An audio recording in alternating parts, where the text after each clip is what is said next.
my greeting and come right back to you. Greetings, and welcome everyone to our D9 Situation Room. We are excited to have you join us today and be a part of this dialogue. Every quarter, it is our goal to come back and share with you updates on what is actually happening on the ground as D9 Stronger Together is not just a hashtag, it is the way we do our work, ensuring that we are uplifting the vision of our founders. Collectively, we have been doing this work for centuries, and we are nonpartisan organizations continuing to support and educate our communities that we serve, especially during these unprecedented times. My name is Dr. Stacy N.C. Grant, and I have the honor of being not only the international president and CEO of Zeta Phi Beta Sorority Incorporated, but I'm also the chairwoman of this elite group of leaders, our Divine Nine Council of Presidents. So, our goal and mission for NPHC is to foster actions of its members dealing with matters of mutual concern. And to this end, we promote the well being of our affiliate fraternities and sororities, the establishment of local councils that carry out our collective work together, and the leadership training and engagement that we do within community. So, welcome to our D9 Situation Room here in June 23rd, 2026. A lot to talk about. One small commercial. It's New York City primary day. So make sure you are out voting, that you go and make sure you cast your ballot. It is important to vote. You're going to hear a lot about that today. But before we get officially started with the program, I want to pause so that our vice chair, the grand polemarch of Kappa Alpha Psi Fraternity Incorporated, Jimmy McMichael, can do our roll call for the day. All right. Thank you, Madam Chair. Good afternoon to everybody who's joined us to watch, hear, and listen to the valuable information that's about to be shared here in the D9 Situation Room. As said, my name is Jimmy McMichael, and I have the honor of serving as the Vice Chair of the Distinguished Council of Presidents and as the Grand Polemarch of Kappa Alpha Psi Fraternity Incorporated. And I'm happy to report that the D9 is definitely stronger together. So at this moment, it's my pleasure to introduce my fellow presidents of the Divine Nine organizations and let them all say a little hello in order of founding. So we'll start off with Alpha Phi Alpha Fraternity Incorporated. Greetings, everyone, and my name is Lucien J. Metellus Jr., General President of Alpha Phi Alpha Fraternity Incorporated, and we are D9 Stronger Together. The members of Alpha Phi Alpha are committed to protecting our voting rights through our Voteless People is a Hopeless People historical voter registration, education, and government program. We need each and every person under the sound of my voice and our voices to know that your vote matters not only in the primaries, but in every election. So let's get out there and let's be stronger together. All right.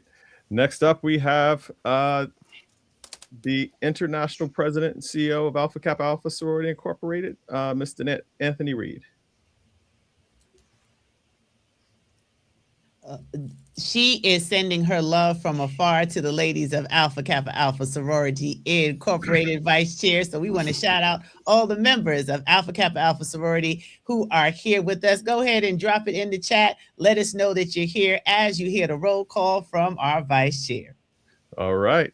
Well, then next up, let's jump to the Grand Basilisk of Omega Psi Phi Fraternity Incorporated, Mr. Ricky Lewis. Good morning, everyone from Cali, from Los Angeles. This is the day that the Lord has made, and we sure going to rejoice and be glad in it. My name is Ricky Lewis, and I'm the leader of the Qs. I am the Grand Bosses of Omega Psi Phi Fraternity, and certainly the D9 is stronger together. As members of Omega Psi Phi Fraternity, we're committed to protecting our voting rights by encouraging and advocating and informing our communities about VREM and GOTV. We are stronger together. All right. Next up, we'll go to the international president and CEO of Delta Sigma Theta Sorority Incorporated. My sister is Cheryl Turner. Great morning, everyone. My name is Cheryl Turner, and I am the international president and CEO of Delta Sigma Theta Sorority Incorporated, and we are D9 Stronger Together. Delta Sigma Theta members are committed to protecting our voting rights through Delta Decides. That's where every member of Delta is committed to registering at least 2 people because we educate, advocate, and we commit to making America stronger. All right. And you've heard from her already, but I just got to give my sister the floor one more time just to bring another greetings. The international president and CEO of Zeta Phi Beta Sorority Incorporated and the chair of this illustrious council of presidents, Dr. Stacy N.C. Grant. Thank you, my brother. And I am excited to be here alongside each of you. And I know my brother president for Phi Beta Sigma is here as well. But I am Dr. Stacy N.C. Grant, the international president and CEO of Zeta Phi Beta Sorority Incorporated. And we are D9 Stronger Together. As members of Zeta Phi Beta Sorority Incorporated, we are committed to protecting our voter rights by getting engaged with Final Women Vote, with our voter registration strategy, our education, our town halls, and our ability to focus on the areas of how we define extraordinary power of she, the advocacy for social justice, health justice, and economic justice globally. All right. And since you mentioned them, your brother president, the international president and CEO of Phi Beta Sigma Fraternity Incorporated, Mr. David Turner. Good afternoon, David Turner, International President of Phi Beta Sigma Fraternity Incorporated. From our Boots on the Ground initiative, supported by the Phi Beta Sigma Civic Center platform, we're devoted to making sure that every voter is registered, every voter can verify their registration and their polling place, and that using our platform, they can become educated on the candidates and issues impacting their community from the Senate to the school board. And we are certainly stronger together. All right. And next, we will have the International First Grand Anti-Bacillus of Sigma Gamma Rho Sorority Incorporated, Miss Miranda Moore. Thank you so much. My name is Miranda Moore, and I am the International First Grand Anti-Bacillus, or Vice President of Sigma Gamma Rho Sorority Incorporated. And we are indeed D9 Stronger Together. It's always an honor to be here with some of the most innovative, energetic, and amazing leaders across the entire globe. As members of Sigma Gamma Rho Sorority, we're committed to protecting our voting rights by activating our communities through voter education, voter registration, voter mobilization, and advocacy efforts that ensure equitable access to the ballot box. Through our Activate initiative, we empower citizens to get out and rock the vote by making informed decisions, engaging in the democratic process, and using our voices to create positive change in their communities. All right. And with us next is the Grand Polaris of Iota Phi Theta Fraternity Incorporated, Mr. Orlando Grant. Good afternoon. I bring you greetings as the 24th International Grand Polaris and or President of Iota Phi Theta all across this globe. I am so grateful to be here to discuss and to show why we are truly D9 Stronger Together. The brothers of Iota Phi Theta all across this country is excited for this year to make sure that we implement our program called Be in the Count. What does that mean? How do you make sure that you're registered to vote and that you're actively on the rolls? What does that mean? How do we educate you about the policies and things that are going to be taking place in the ballot box this year? And finally, what does that mean? How do we help get you to the ballot box in November to vote? We are going to be working on this not only as an individual organization, but supporting our fellow D9 organizations, where D9 Stronger Together is not just a hashtag, but is an action word, a verb, a thing that we're going to do as our call to action collectively and individually, that we're going to do make a difference in our communities and making sure that your rights and privileges are not going to be taken advantage of. And we're excited to be partnering with our organizations today. All right. And last, but certainly not least, the National President of the National Panhellenic Council, Mr. Michael Kinlock. Good afternoon, and thank you for the opportunity to offer brief remarks. My name is Michael Kinlock, and I'm the president of the National Panhellenic Council, and we are D9 Stronger Together. As members of the National Panhellenic Council, we're committed to protecting our voting rights. We represent an organization built on service, advocacy, leadership, and advancement of our communities. As we stand together, we remind the world that our unity is not symbolic, it's strategic, powerful, and necessary. Civics engagement has always been a part of our legacy. Voting rights, voter education, protecting access to the ballot box, and not just issues as part of today, they remained a priority. This afternoon, let us leave committed to both action and compassion, to protecting voting rights, strengthening civics engagement, and supporting the wellness of Black men in our families, chapters, campuses, churches, and communities. We are reminded we are stronger together. All right. Madam Chair, we are all here. We are all ready, and we turn the floor back to you.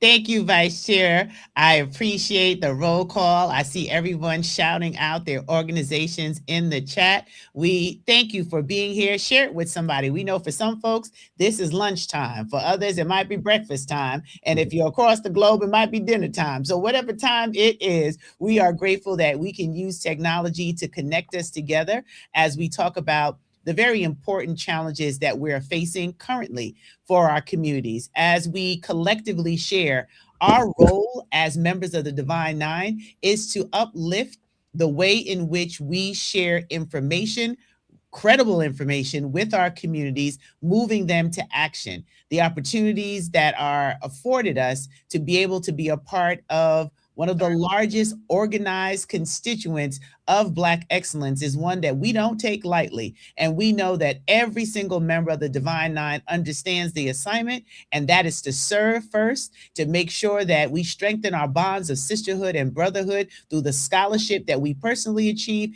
and that we provide for others. So as the leaders in our various spheres of influence, we are grateful for those of you that are coming on board to hear some real-time information on what is happening. So we're going to be joined today by guests from our Congressional Black Caucus. We'll have guests from different organizations that have been a part of moving our communities forward. You've been hearing a lot of us share what is happening with All Roads Lead to the South, what's been happening with Juneteenth celebrations all across the globe. And shout out to the grandmother of Juneteenth, who is a member of the Divine Nine, a proud member of Zeta Phi Beta Sorority Incorporated, months away from becoming a centurion. So we're grateful to still have her alive, and the significance of what we demonstrated, that no matter what we go through, you can't take our joy, can't take our talent, and we will not be silent as we move forward with the work ahead. So our first guest for today is going to be from an old civil rights organization that some of you may be familiar with and have heard about, SCLC, and wondering, well, what is going on with that org? Where is the same sort of advocacy and sitting at the counters and fighting for our rights? Well, they're still here. And we have one of the members of the Divine Nine joining us, DeMarc Liggins, who is the current president of SCLC, just coming on board to let us know about some of the opportunities that you can learn about in supporting the work on the ground. And he is a proud member of Kappa Alpha Psi Fraternity Incorporated. So welcome, President Liggins. Thank you so much. And of course, yo to the good noobs. And thank you for for everyone being here. I love the way you introduced that question, because the question is a lot is what's going on right now. We know that there's a lot going on, and one of the things that we talk about a lot inside of SCLC is we've been around this whole 70 years, and it's a shame that we've gotten back. But the question is, how do we get back, and what does that mean? We don't necessarily have the opportunities as much to just have sitting at lunch counters, because I feel like that a lot of what we're going through right now, we know that it's so strategic, it's so immersed, we are so set inside of this kind of system of inequity. And it kind of goes back to kind of this three-pronged thing. We know that all roads lead to the South. We're very proud that we're Southern Christian Leadership Conference. We've got to stand up, be boisterous, show up in these legislatures, activate our church network, our chapter networks, and make sure that we let people know that we're just generally, we're ready for the fight. I think that the Voting Rights Act, I was on the Supreme Court steps when they gutted 4 and 5, right? That back in, was that 13? And we know that the same way it took them an 8 or 9 year swing to get the voting rights, we know it's going to take a long time to get it back with the way we want to have it. I think it's really important, though, going back to just getting back to the basics and understanding that we do have to connect our advocacy and our agitation to some type of overarching strategy.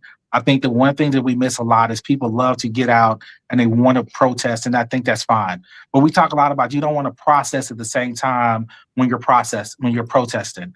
Make sure you have a plan. I love the whole impetus of this because we're talking about and we're having more conversations about all our groups working in sync and in coalition. We are not fighting a singular person. We're not going to one man, one stop beat this, but I think it's important to make sure that we are in coalition. But the high level stuff that we're doing, I think it's making sure that we remind people that we have to protect Alabama, Louisiana, Mississippi, not to besmirch stuff, but we all know that the South has a tendency as the nation treats the South, we know that that's how the rest of the nation gets treated. I think that's important. The second thing I would say is we're all on hands on deck and getting votes out. I think that's super important. All of us need to make sure that we also have a plan for right after the election. We can't keep thinking that we're just going to blow some pixie dust over an election and be out of it. We've got to be ready to have a plan. We're with the D9. We've got to make sure our groups have a plan, not just for, I was with the brothers on campus for Capitol Hill, so I'm not knocking it. We've got to do that, but we got to make sure that we've got a plan. Hey, every month, every quarter, at least bi-monthly, how we get in front of our legislatures after the election. We got to stay full court press on them on that. And of course, the other side, just make sure we all individually make sure that we are fighting the disinformation, and particularly to all the gentlemen. This is I'm not a big person splitting the genders, but we know there's a massive misinformation campaign that's going to be laser beam focused on Black men. They feel like that they can miseducate us. They think they can misinform us, particularly through red pill content, getting on social and messing with and getting in people's ears. So all of us have to make sure we stay super vigilant when people start saying crazy stuff to you or things that kind of sound off. We got to make sure that we stand firm in our individual spaces. Don't be on your social page letting people talk wacky, and make sure that they're good as they are both voting, but they're voting informed and they're not being misled. And that's super high level. A lot of what we've been talking about at SDLC, both as our internally as well as how we're trying to work with a lot of the groups that we work with across the country. Well, thank you for that, President Liggins. I'm going to let my colleagues just weigh in if they have anything that they want to just highlight or ask you before we move to our next guest. This is like rapid fire. We're going to have a whole lot of people coming in and out, so buckle your seatbelts and get ready because we have a lot of information to share, and we need you to pick up what everybody is putting down. Vice Chair, I'll start with you. Anything that you want to add, because this is your proud member of Kappa Alpha Psi Fraternity Incorporated. That he is, and that is just awesome. And I thought what he said was incredible. And one of the important things is, right, after the election, it doesn't stop. Continue with the plan that we have to do. And, so from Kappa Alpha Psi's perspective, that is something that we are prepared to move forward to, because when it's done, it's not over. It continues on through the next election and beyond. And the constant engagement and education and understanding things to have that sense of urgency is what we need to do as we continue to press forward. Absolutely. Thank you. And I see a lot of comments about Black men and engagement. So any of the other presidents want to just chime in before we go to our next guest? I think you covered it all, President Liggins. And I see in the chat, there's some questions about a directory of all of us who have elected officials serving in different forms of government on the judiciary. So I think that's a great follow-up opportunity that we can share as we align our work and ensure that no one is working in a silo. We are stronger together because we're intentional about how we collectively bring the same mission, just different means to the same end. So thank you, President Liggins. Thank you for what you're doing to educate and keep the work at SDLC moving forward. So we will let you get back to your afternoon as I bring up our next guest. Thank you. All right, absolutely. Well, we've been talking about the importance of voting. and what it means to exercise that right. And our next guest is no stranger to our D9 Situation Room. She is our partner in the work, very proud member of Alpha Kappa Alpha Sorority Incorporated, but also Sisters Lead, Sisters Vote. She is the founder of that initiative and working together with the Black Women's Leadership Collective, with Power Rising. She has a lot of jobs. Some days I think she might be Jamaican like me, but she is here today to talk about 1 million Black voters rising. All of us have joined in to share information on our individual initiatives as D9 organizations, but collectively, how are we making sure we have 1 million Black voters rising? So welcome, Holly Holiday. Oh, thank you, thank you, thank you. It is good to be a regular. This space always just feels good with good energy. And it is such a moment and continues to be more of a movement for our joint communities to see us working collaboratively. And I might not be Jamaican, but it turns out Midwesterners work pretty hard too. And so I am thrilled to be here to represent 1 million Black voters rising, because one thing that we can do, you know, there's a lot of things, we have a lot of power, but one power we definitely have, despite their attempts to try to take it away from it and limit our access and get in the way of it happening, is we can vote. And all of our organizations are collectively united in making sure that we all do just that. And so actually tonight, this is such a great opportunity. We are hosting a virtual training to help you understand how you can connect with the people who are in your network on how you get them out to vote. Because believe it or not, we saw millions of Black Americans not voting, even in our recent primaries. And you can't have that many Black people not voting and you not know at least 1 or 2 or probably 10 of them. And the reality is that we have to make sure that our friends and family are voting, because it is our friends and family, sadly, that have been kind of sitting on the sidelines. And I bet y'all know who I'm talking about. I mean, maybe I'll tell you about my family. My family includes those that call me and want me to help them pay for their gas. And then they turn around and say, man, I meant to vote, Auntie, but something, I don't know, I just got busy. Or they say, oh yeah, I've been meaning to register, but I moved. And then something, I don't know, I just got busy. Or you know what? I don't even really believe in voting because it doesn't do nothing. You've been voting for years and look at your life. And you know what I tell them? Look at my life. Look at the success that I've had. Look at how much we have overcome. It happens because we have voted and we got more stuff to do. So I need you to get on this game too. I'm getting old. I need some help. And a big part of that is that we have to do it together. So it's such a great opportunity to be here with all of these illustrious leaders, because they know what we all should know: stronger together. It's not about your one vote. It's about all of our votes together. Your one vote matters, but it matters more when it is strengthened by our whole community voting. And that's what 1 million Black voters is about. We want to make sure that it is fun. We want to make sure people have the information that they need. And most importantly, we want to make sure that those of you who are already voters, that you step it up a little bit too and make sure that those of us who aren't voters get in the game. It's not about blame or shame or guilt. It's about community.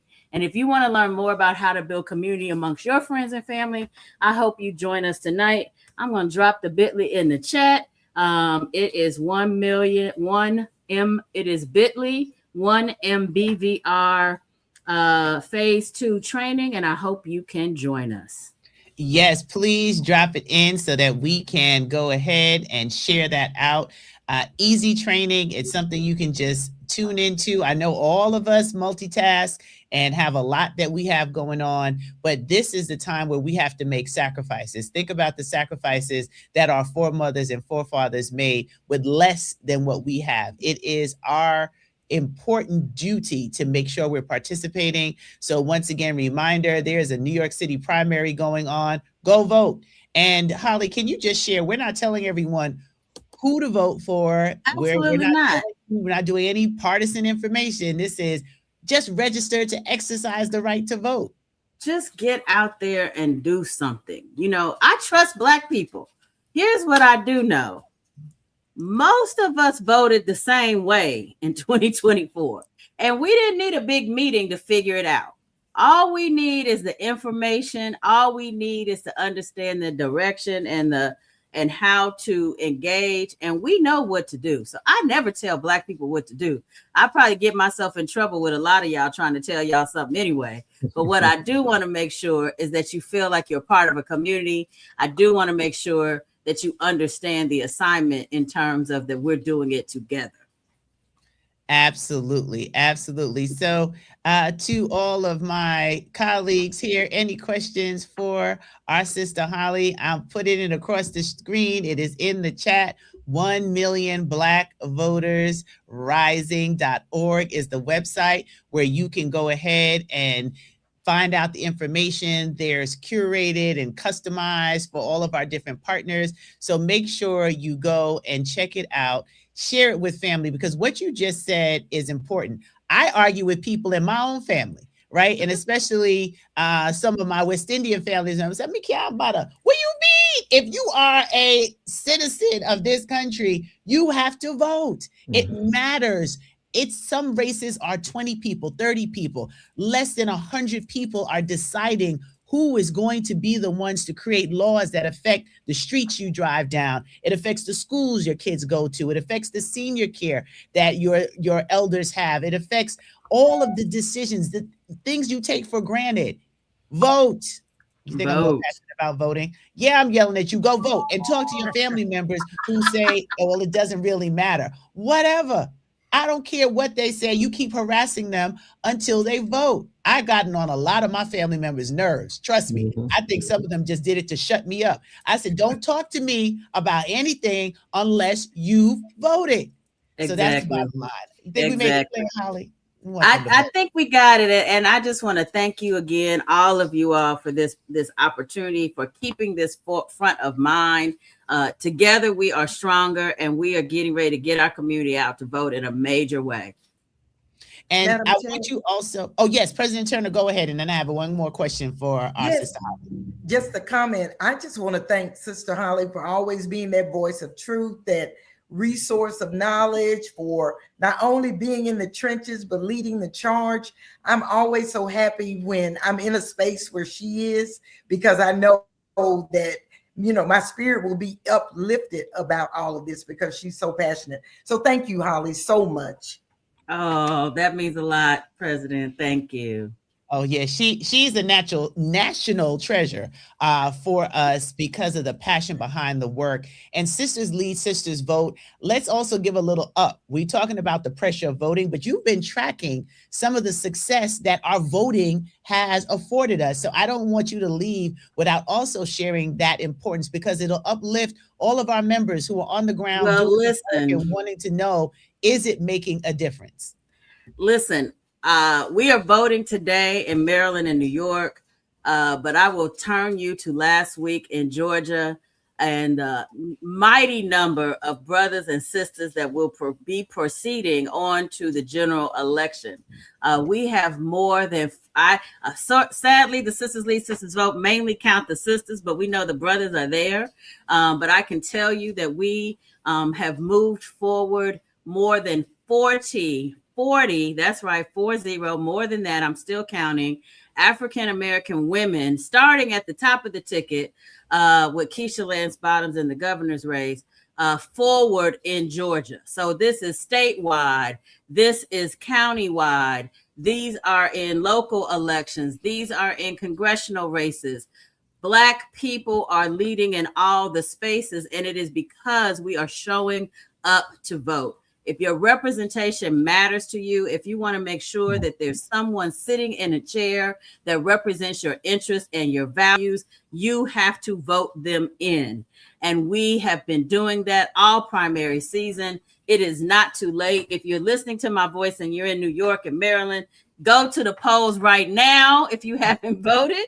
And if you haven't, if you are in other states, let's make sure you're registered, because we are making a huge difference. And Madam Chair, I just wanted to give Holly a shout out as well for the work that you're doing. But I did want to take a second to also shout out the Black men that are out there running, and some information that I just came across my desk about 10 minutes ago. In the state of Mississippi, they have a Senate race where a Black man is running who happens to be a brother of Alpha. And I know that Cheryl Turner can appreciate this. Today's polling has him 3 points behind the incumbent as of today.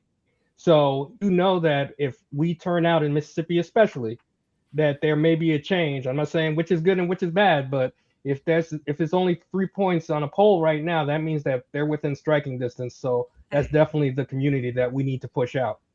Thank you very much, President. And let me give a shout out to some other brothers. We have 2 Black men running for governor in the state of Florida. 2, if you can believe that. Wow. 2. And we have a brother who has won the nomination, won the primary nomination in South Carolina as well. So the South is rising. The brothers are representing. I have to do better. I got to get me a brother organization to help me count the brothers too. But I definitely want to lift those up for honorable mention. And I want to go back to this. Those folks are represented and being represented because we show up. We don't always have to be in the majority to make a difference. Sometimes an organized few can outwork a chaotic many. I love that. Say that again. That's what the kids say. Clock it. Like, do that again. An organized few can outweigh and outwork a chaos many. And some of these folks are just running around chaotic, but we are organized and moving with a plan. And that work is making a difference. I love it. I love it. This is the kind of information that we want to make sure we get out there. And thank you, General President Metellus, for highlighting. I didn't know about we had that many brothers running right now in real time that you just added. I just knew about South Carolina. So now we know about Mississippi. This is how we get things done. It's not happening for naught. We are making progress. It does matter. Even where they tried to redistrict, it's backfiring because we are running. I want to shout out Opal Lee's granddaughter, who is running in Texas. And I'm excited about what she is doing in an area that was redistricting. So look, you being quoted, honey. They're putting it out there. Organized you can outweigh and outwork a chaos of many. I love it. So thank you all for that, Vice Chair. And Madam Chair, let me just shout out as well, member of Kappa Alpha Psi, Aaron Ford, who's the current Attorney General in Nevada, who is running for governor and just won the party's nomination in Nevada for governor. So he's in there and he's going to do it too. All right, look at that. See, the D9 is everywhere. And that's our influence outside of the Black church and our civil rights organizations. We are the largest contingency of Black excellence in leadership. And when we come together, we're unstoppable. That's what they figured out, and they didn't like it. And look, it just runs in our veins. We've gone through so much. We're a resilient people. We are not going to let somebody else dictate what we can do. We're going to use the process that is available to us to vote. John Lewis died reminding us about the beating that he took for us to have the right to vote. We need to pass the John Lewis Act. But Holly Holiday, thank you for your time today. Anything else you want to let us know? Because we love the stats and the facts. Listen, I'm gonna have to put out a whole report. I'm working on it, but what I will leave you with is this: there is joy in this work, and there is joy in community, and we do this not just out of resistance, but out of our joy for our future and our expectation of what's to come, not just for the people ahead of us, but for our own selves. And so thank you for being a part of this. It feels like a party, and I hope I get invited back. And when I do come back, I hope to have a whole lot more information about what the Black folks is out here doing. Well, we appreciate you, and thank you, Holly Holiday. Once again, Sisters Lead, Sisters Vote, our 1 million Black voters rising, just coordinating all the efforts and the things that we are doing. And we know we'll be hearing from some more of the leaders who have come together in a way that we haven't necessarily seen in recent times, because everyone has their lane where they operate, where they produce their work, and maybe varying thoughts and processes. But at this point, the community's on fire. Everybody needs to come together to be aligned on how we get the job done. So thank you again. We appreciate you. And while we get ready for our next guest to come forward, presidents, we are in the season of conference time. There's regional conferences going on. There's national conventions that are coming up. And all of us are doing our part to ready our membership for this summer. It's not a summer off. It's a summer of activation being called Freedom Summer. Let's get some highlights from the presidents. What do you want to shout out that your org is working on through this summertime where we really don't take a break?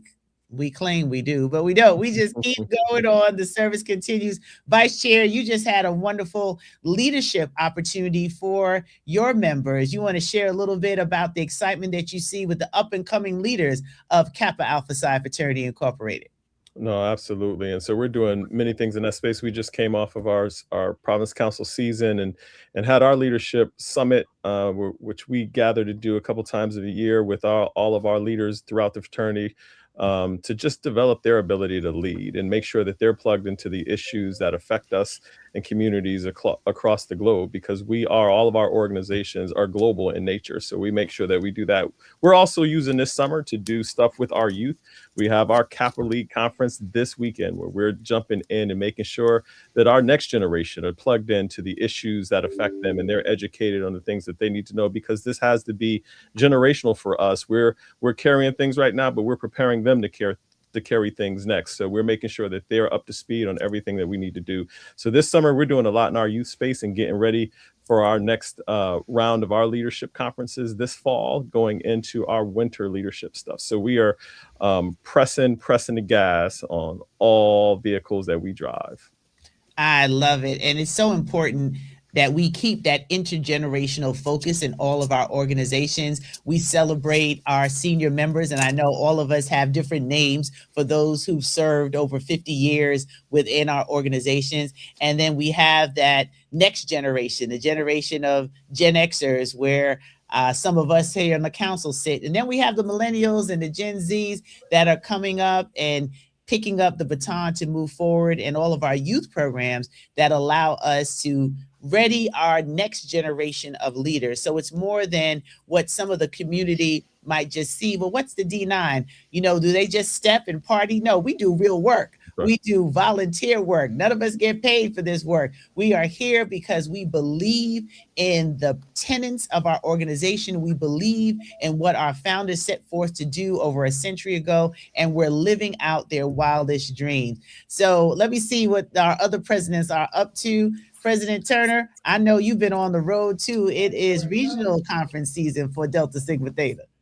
It is, my sister. And Delta Sigma Theta, summer break is canceled. 2026 is not a year for Delta to be idle. We are going to have our chapters and members remain visible, engaged, and active to ensure that Delta is doing its part in getting people out to vote. This is too important for us to just be cruising this summer, enjoying our summer without any thought to what's on the other end in the fall. We've got to remain vigilant. So, hey, recess is over for everybody. You said summer is canceled. Well, they're shouting out in the chat. They're like, all right, we hear you, Madam President. We hear you, and the Deltas are ready. What about the brothers of Omega Psi Phi? What the bros doing, Grand Basilisk Lewis? Hey, you know what the Qs do? We working. We just wrapped up our district meeting cycle, preparing for our grand conclave in Cincinnati. But the work doesn't stop. We're really focusing on black men, and black men to get out to vote. And particularly, as Brother Grant Polmark said about the young black men, we're trying to get these young brothers who are sitting home for the summertime, trying to get them engaged and activated. So if you're 18, 19, you can vote. Get out to vote. And we're certainly doing that part of our mentoring program. But our focus is really on black men, and young black men to get to the polls. We believe when we vote, we make a difference. And the men of Omega Psi Phi is working not only through the summer, but as the fall season starts for our collegiates as well. encouraging them to activate on campuses. I yield, Madam President. Absolutely. We know the bros are out there busy. And what about my brothers of Phi Beta Sigma Fraternity Incorporated? Absolutely. No sleep for us. We will be in Nashville in a couple weeks. We're bringing a few hundred of our collegiate leaders from across the country to pour into them, to prep them for their role in the work that we've got to accomplish. And then also on top of that, we are sponsoring a entrepreneurship symposium. It is free and open to the public.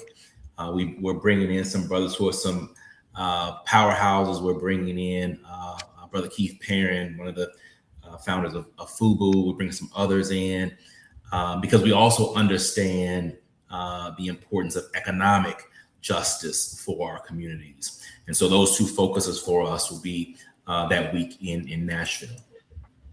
Absolutely. And you'll be joining your sisters there as the finer women of Zeta Phi Beta Sorority Incorporated will be descending in Music City for our Grand Boule. And we will be addressing not only voter rights, but all of the issues associated with social health and economic justice with our panels, our speakers, our engagement. Even on the ground, we have a special service project, She Serves Nashville, creating opportunities for employment and economic development on the ground, because we believe wherever we show up to do our conferences and our conventions, we should leave that footprint of service as well. So I'm excited about what we will collectively be doing. And, you know, we are the only constitutionally bound brother sister organization. So we have some Elevate the Bond activities that we will be doing together to talk about economic justice and to be able to prepare space and opportunity for our members. But I know that the brothers of Iota Phi Theta are also out there on the front line doing a lot this summer. Are you all taking off or are you engaged? I understand the summer is off for the Deltas, but Iota's going to be active 365, 7 days a week, 24 hours a day. Not as competition, but to help elevate us all. We're excited because, yes, as all the other presidents said, everyone is coming off of their regional conference season, and we just finished ours, but we're going right back into our leadership training, where we're training not only our next generation of leaders, our current leaders, and also our future leaders. And we want to make sure that we put you in the position to be successful in your home, in your professional life, in your fraternal career. And then how are we going to elevate you as an individual brother to help put you in a position to be not only successful, but to have impact in your community. We're excited about that. We're excited also that we do also today. I would be remiss if I wouldn't say that Brother Harry Dunn is running for U.S. Congress seat in Maryland. And I'm not telling you who to vote for, but if it say brown and gold anywhere on that flyer or anywhere on that pamphlet, make sure you give him a consideration for those who are in Maryland, because he served this country. He served at Capitol Hill on January 6th, and we're looking forward to him serving on behalf of Iota Phi Theta in the halls of Congress this fall. So thank you very much, Madam President. And we are looking forward to not only being a summer off type organization, but a 365 days a year, 24/7, as we continue to lay impact, just as our founders did back in 1963 in Baltimore and the DMV area. Awesome. I love it. And we know that we want to see everybody out there exercising their right to vote and supporting all of those candidates that represent your interests. Vote for your interest in your communities.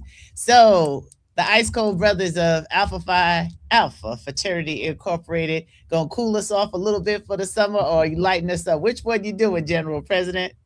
Now, just because it's the summer, that means we still have to be extra ice cold out here. But, for us, it's really no summers off. It's never a day off. And what we're really focused on this year is we just completed our Alpha Leadership Academy, where we brought 100 college brothers from across the country to Baltimore, Maryland, and trained them for the next step in leadership. We need to make sure that our young collegiate brothers are prepared not only to lead in their chapters, but in their communities that they serve. The second thing that we've done as a fraternity is we've in alignment with everyone else, we're really focused on Black male voting, but it starts in the house first. So we're holding each and every brother that's accountable, that's eligible to vote, to make sure that they vote in November, and make sure they bring 3 people at the poll with them. We're focused on 100,000, introducing 100,000 new Black men into the voting rolls this year. And I just want to say this: we're also prepared to take up some key legislation and key activities in the legal system around trying their rights and trying to suppress the votes of our people. Let's be honest. We had to have a federal court literally tell the president of the United States that it is illegal for you to take our social security numbers and cross-reference them with state information to see if we have the right to vote, when we did all of that work when we registered to vote, right? Mm-hmm. So we've got to make sure that we are not only come together to make sure that we protect our right to vote, but make them pay for trying to take away our right to vote. So we need to come out in numbers that they've never seen before, not just for a midterm, but for every election. And that's the big thing in Alpha Phi Alpha.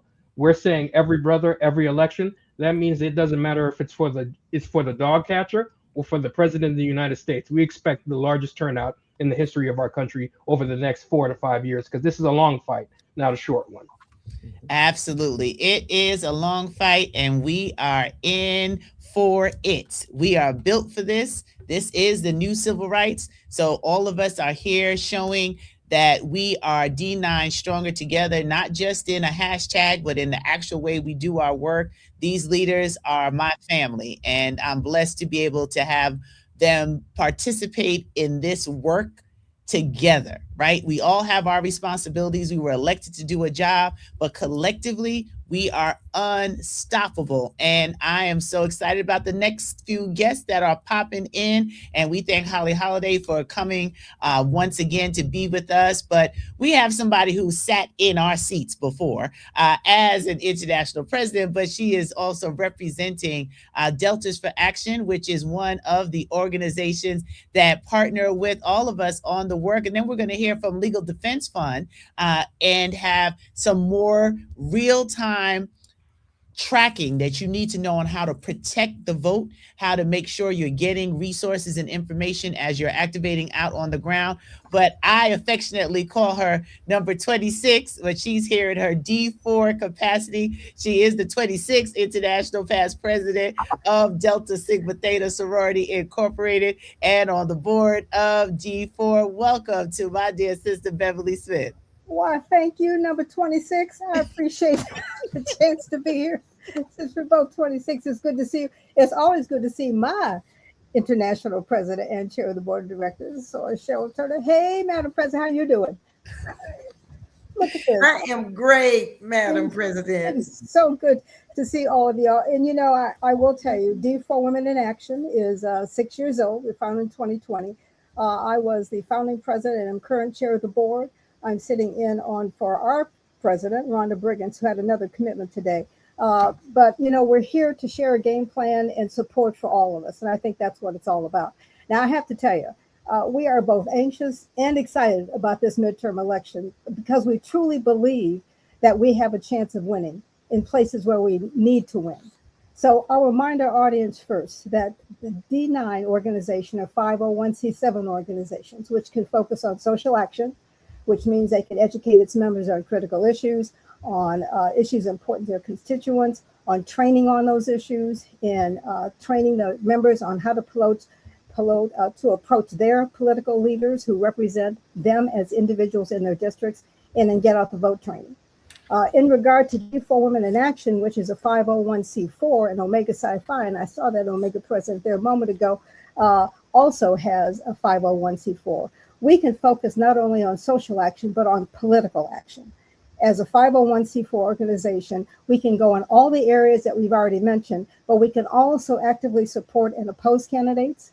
We can endorse candidates who are running for office. We can train candidates, and we can support candidates financially and with people power.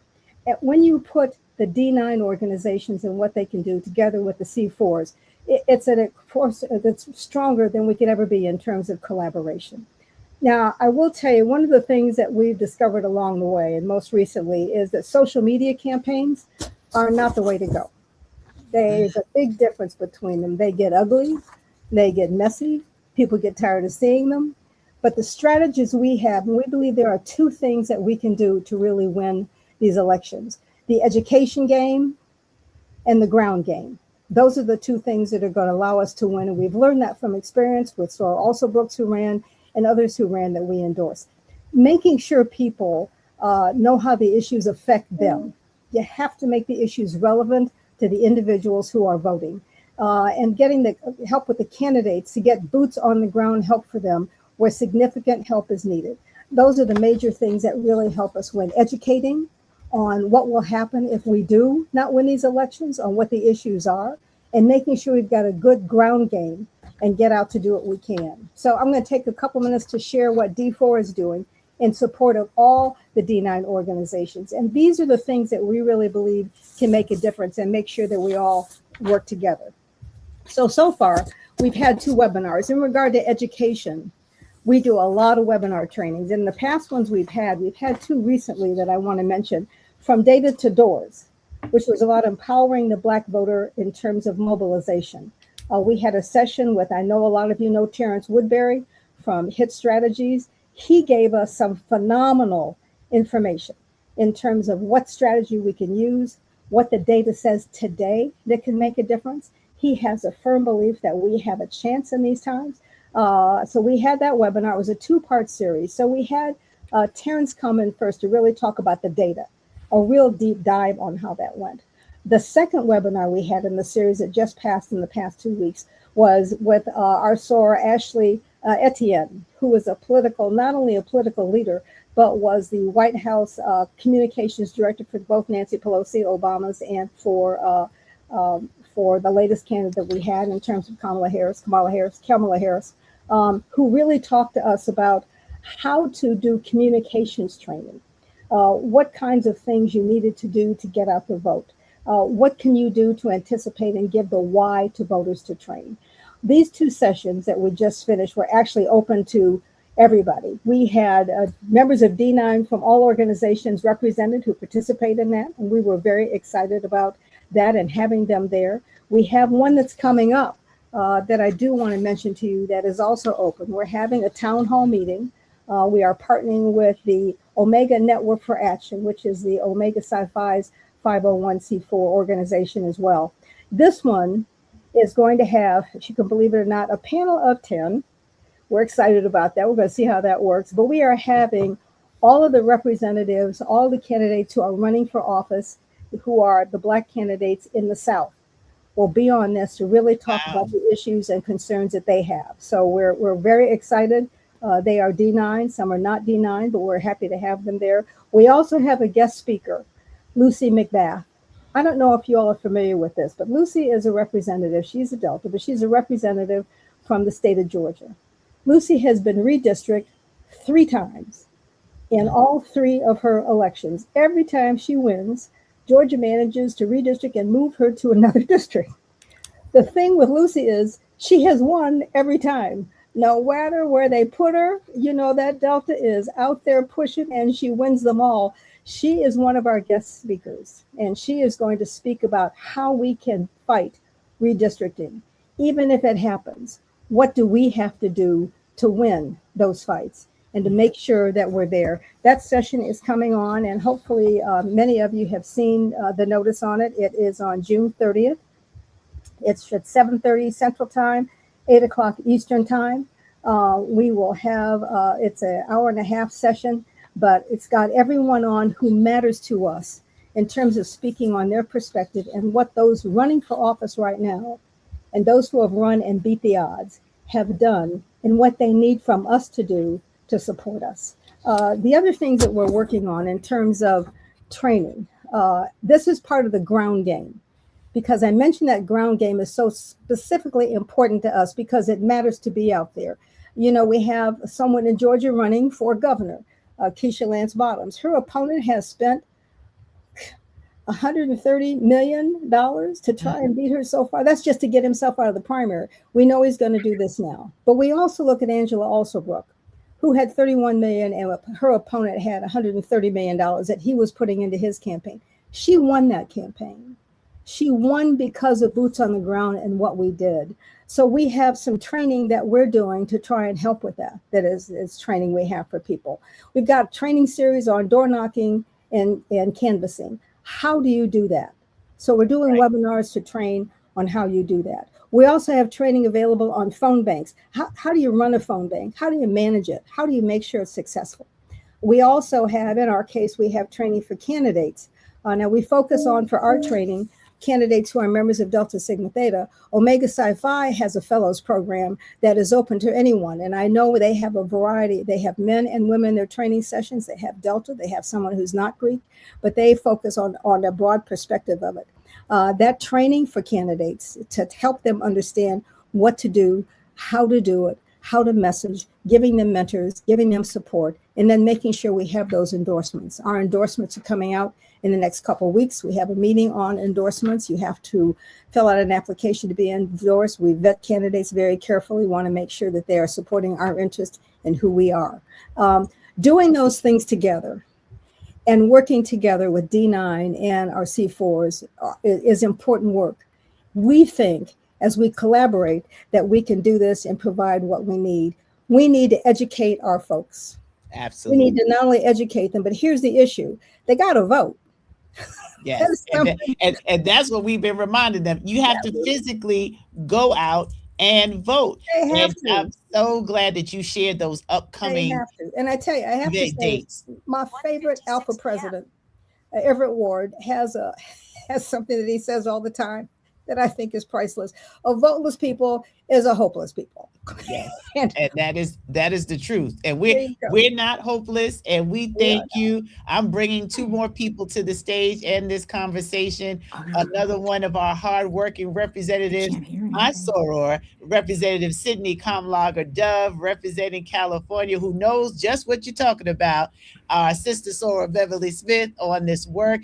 Make sure we drop in the chat how they can join those webinars to get the training as we combine all the 501c4s together in this work so we can make sure that we elect the people that represent our interests. So I want to welcome Representative Sydney Kamlager Dove and Demetria McCain, who's from the Legal Defense Fund, but our Congresswoman has to get back to doing the job we elected her to. So we're going to give her a minute to come on in. And if you can hang out a little longer with us, Beverly, we'll be right back with you. But Representative Kamlager Dove, thank you for being with us today as you get unmuted. She's going to come back. She was just checking her connection, but Demetria is here, another proud member of Delta Sigma Theta, but representing the community outreach for Legal Defense Fund. Welcome to the D9 Situation Room. I know there's lots for you to update us on so that the community is aware of what is happening, but our representative is back, so we'll give her back the mic, and then we will come back over to you. Congresswoman, you all right over there in California? I am, Basilisk. It is so good to see you and to have been invited to this. I'm actually in Washington, D.C., because we will have votes later on this evening. But this is such an important webinar to be participating in because, as you know, Black representation is being threatened in the halls of Congress. We've seen with the developments from the Calais decision that so many states in the South rushed to figure out how to erase us, how to silence the power of Black voters. And ultimately, that decision says that representation is not important, that voters should not have the ability to vote for someone of their choosing. And so we've seen this now play out in states like Missouri, Mississippi, South Carolina, Georgia, Tennessee, Alabama. Thankfully, some of those states have stood down. South Carolina, for example, Georgia and Mississippi have said that they're going to take a pass on something happening right now to redistrict out Black voices. But we have to continue to talk about this from now until November, and we have got to keep the receipts on people who are standing on the sidelines. Keep the receipts on people standing on the sideline. That's another one. What the clock it? We got that right there. Keep receipts on those who are standing on the sidelines. We don't have time to stand on the sidelines. And Lord knows you have been very vocal about what's going on in the little series that you do, reminding us about what's happening. But you and your colleagues of the Congressional Black Caucus, I know everyone is running around today in our New York contingent. They're in the middle of the primary. So I've gotten some text messages back and forth, but they'll pop on when they can. I want to thank you and the members of the CBC for keeping the community informed about what is happening so they realize what we need to do to hold people accountable and how we need to show up and vote. What else would you like to share with this audience, particularly around the ongoing challenges that you see happening coming out of our places of government for this country?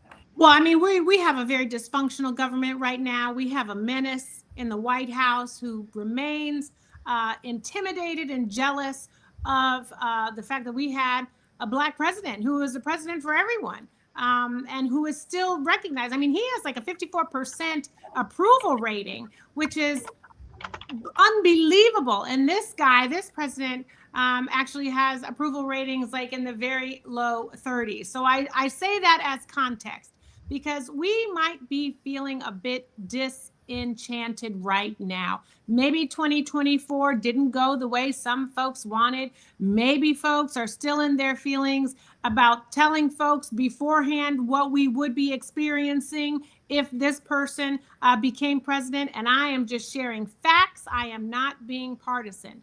But I do know that some of our people are still upset. We must push past that. This is now the time for us to be focused, hyper focused on voter education, voter registration, and voter mobilization. You can be mad. I'm mad, but I still make sure I vote. This is the most powerful thing that we have, and it keeps us all equal. There is a reason why folks are trying to take away our power. Now we have an obligation to show up in droves, to leave not a shadow of doubt about how we feel about protecting our right to vote, about uplifting the legacy of our ancestors, people who died so that we would have this opportunity, and to protect our democracy. We must stay in the game. So the Black Caucus is taking it to the South, but we are also taking it everywhere, because I have to say that not every member of the Black Caucus represents a majority minority district. Many of us represent a minority majority district. And if we have the confidence from our voters across our district to vote for us because they know that a high tide rises all boats and we're going to be there for everybody, then that should tell you something about the power of Black candidates, the power of the Black vote, and the power of the Black caucus. So we have to lean into all of that, even if we are frustrated, because this could be the last free and fair election we see if we are not in the streets and in the polls. Wow. Well, there you have it. Thank you for what you do on the ground. Thank you for educating our constituents about the real threat to our democratic process. And we know you have to get back to the work that you are doing there. But we thank you, Congresswoman Sidney Carmichael Dove, for being here representing the finer women of Zeta Phi Beta Sorority Incorporated as you do the work each and every day. So you're getting some love in the chats. Some folks really love your commentary on social. We appreciate you for just sharing the context to help us understand the urgency of the time. So hang out as long as you can as we go over to our sister Demetria McCain, who is here from the Legal Defense Fund, one of the prolific attorneys that is working through representing the work of LDF. What do you have for our members to learn today, my dear sister? Well, listen, thank you for inviting LDF again. This is incredible. You have created an incredible platform. Let me just say, first of all, because my internet seems to be going in and out, if there's anything you missed, please go to ldf.vote, and you can find all the information there. Listen, we are using all of our tools. Clearly, when Thurgood Marshall created LDF, it was focused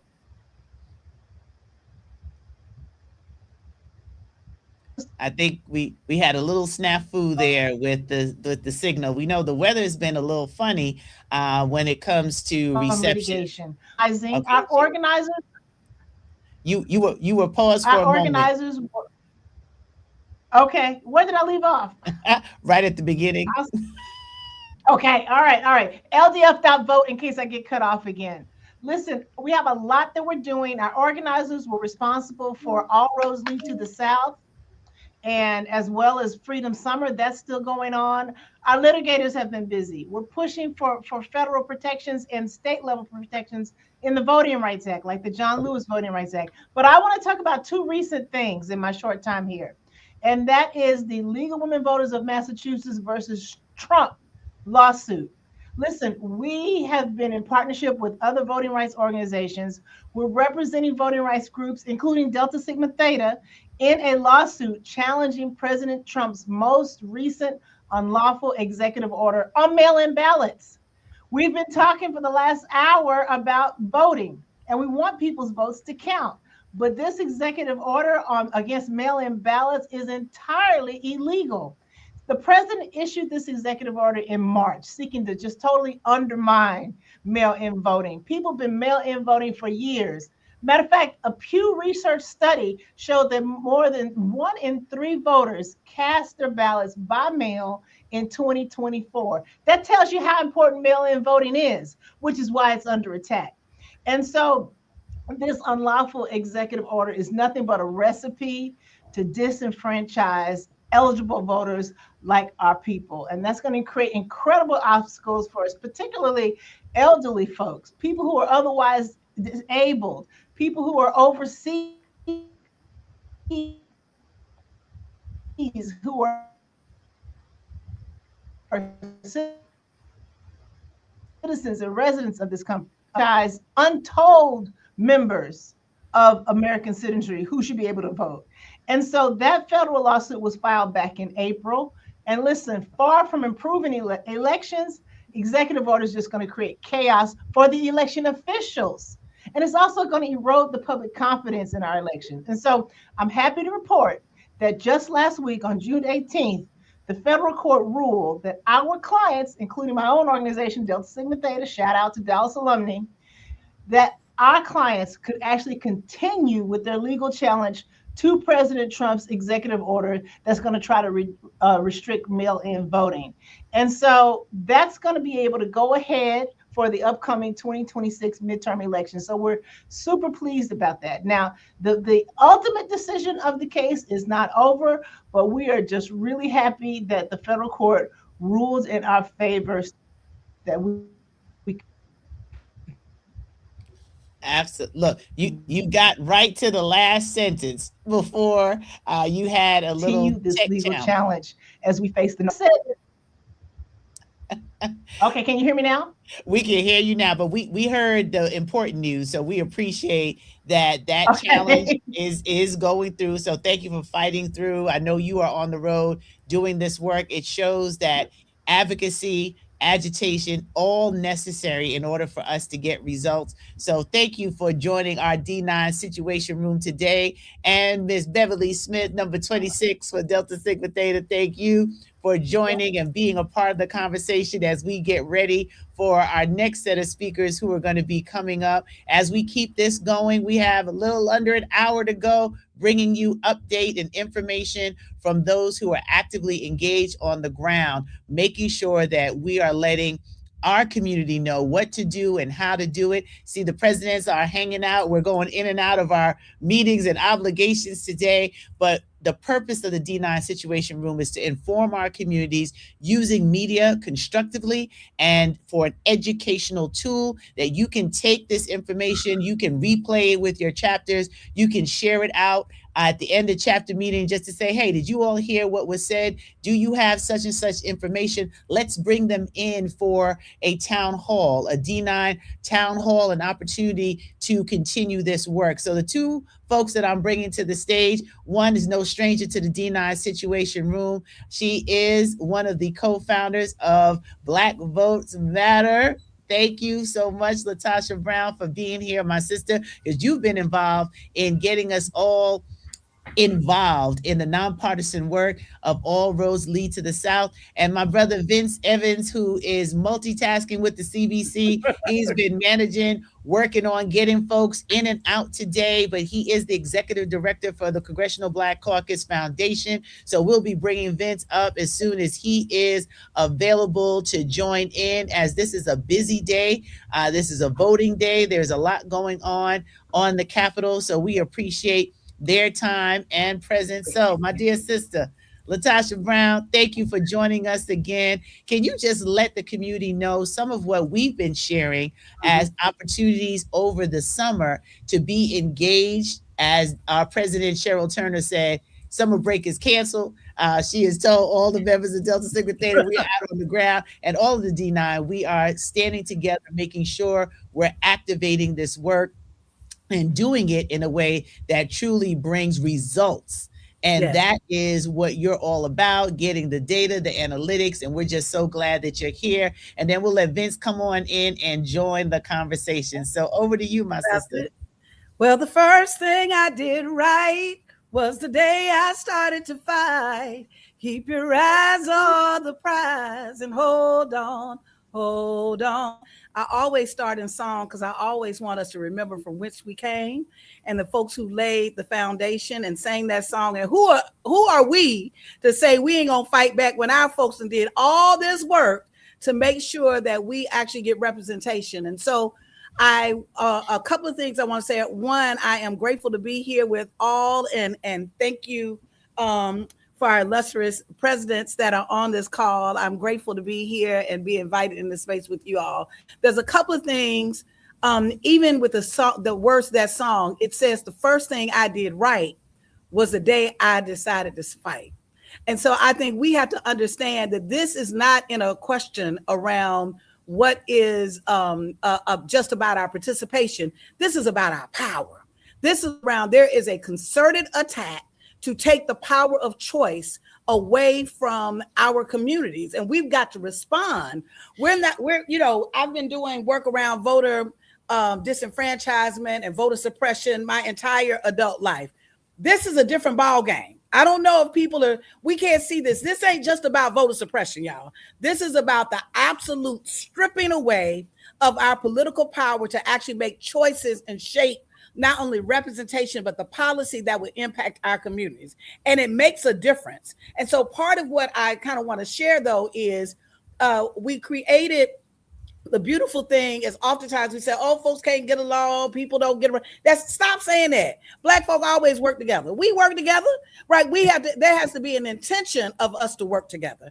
And when we are intentional about working together and aligning our strategies around a coordinated campaign, we can shut it down, y'all. And I got evidence of that. I came to bring receipts around evidence of that. And so part of what we've seen is like some of the momentum from All Roads Lead to the South. We were able to have over 220 organizations that came together in 6 days. We were able to move thousands of people together to Montgomery and Selma. Quite frankly, it was not a protest. We were saying that it was a calling in of folks that actually get people to pay attention, because it was losing in the news cycle. It was like a blip. You didn't even see it. It was almost like nothing was happening. And so we have to actually make sure that we're beating the drum.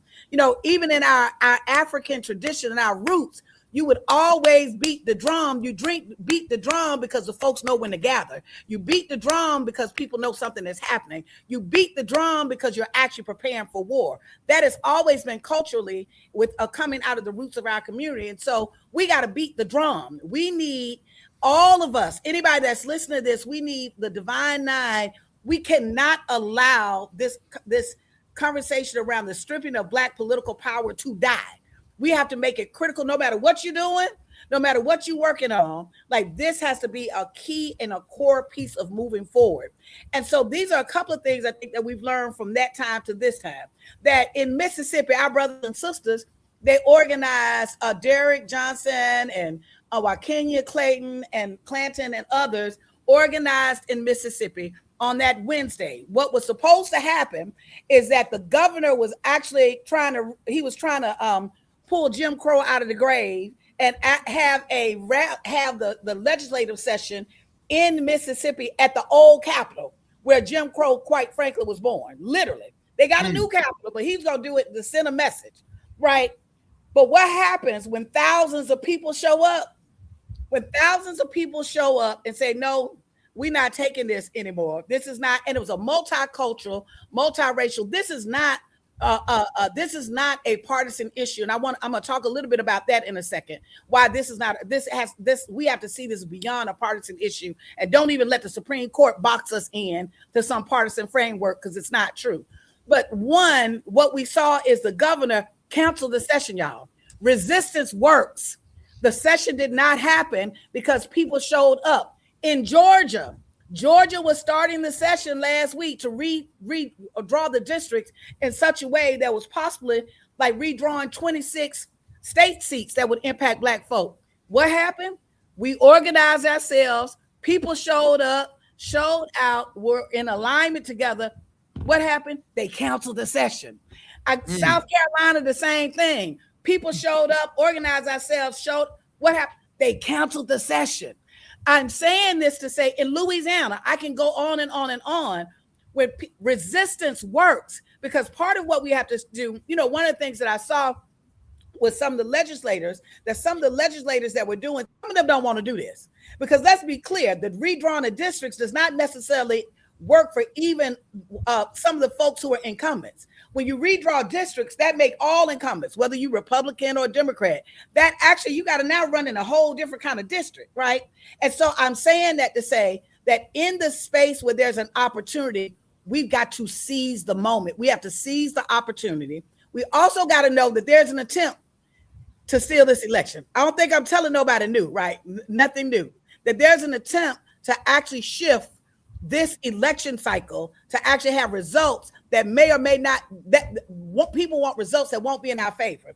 And we can't get settled around this. Is even there's this argument around the Calais case that ultimately what the Calais case said was party gerrymandering was okay, but racial gerrymandering wasn't. This is the problem, that some of us who lived in the South, and it's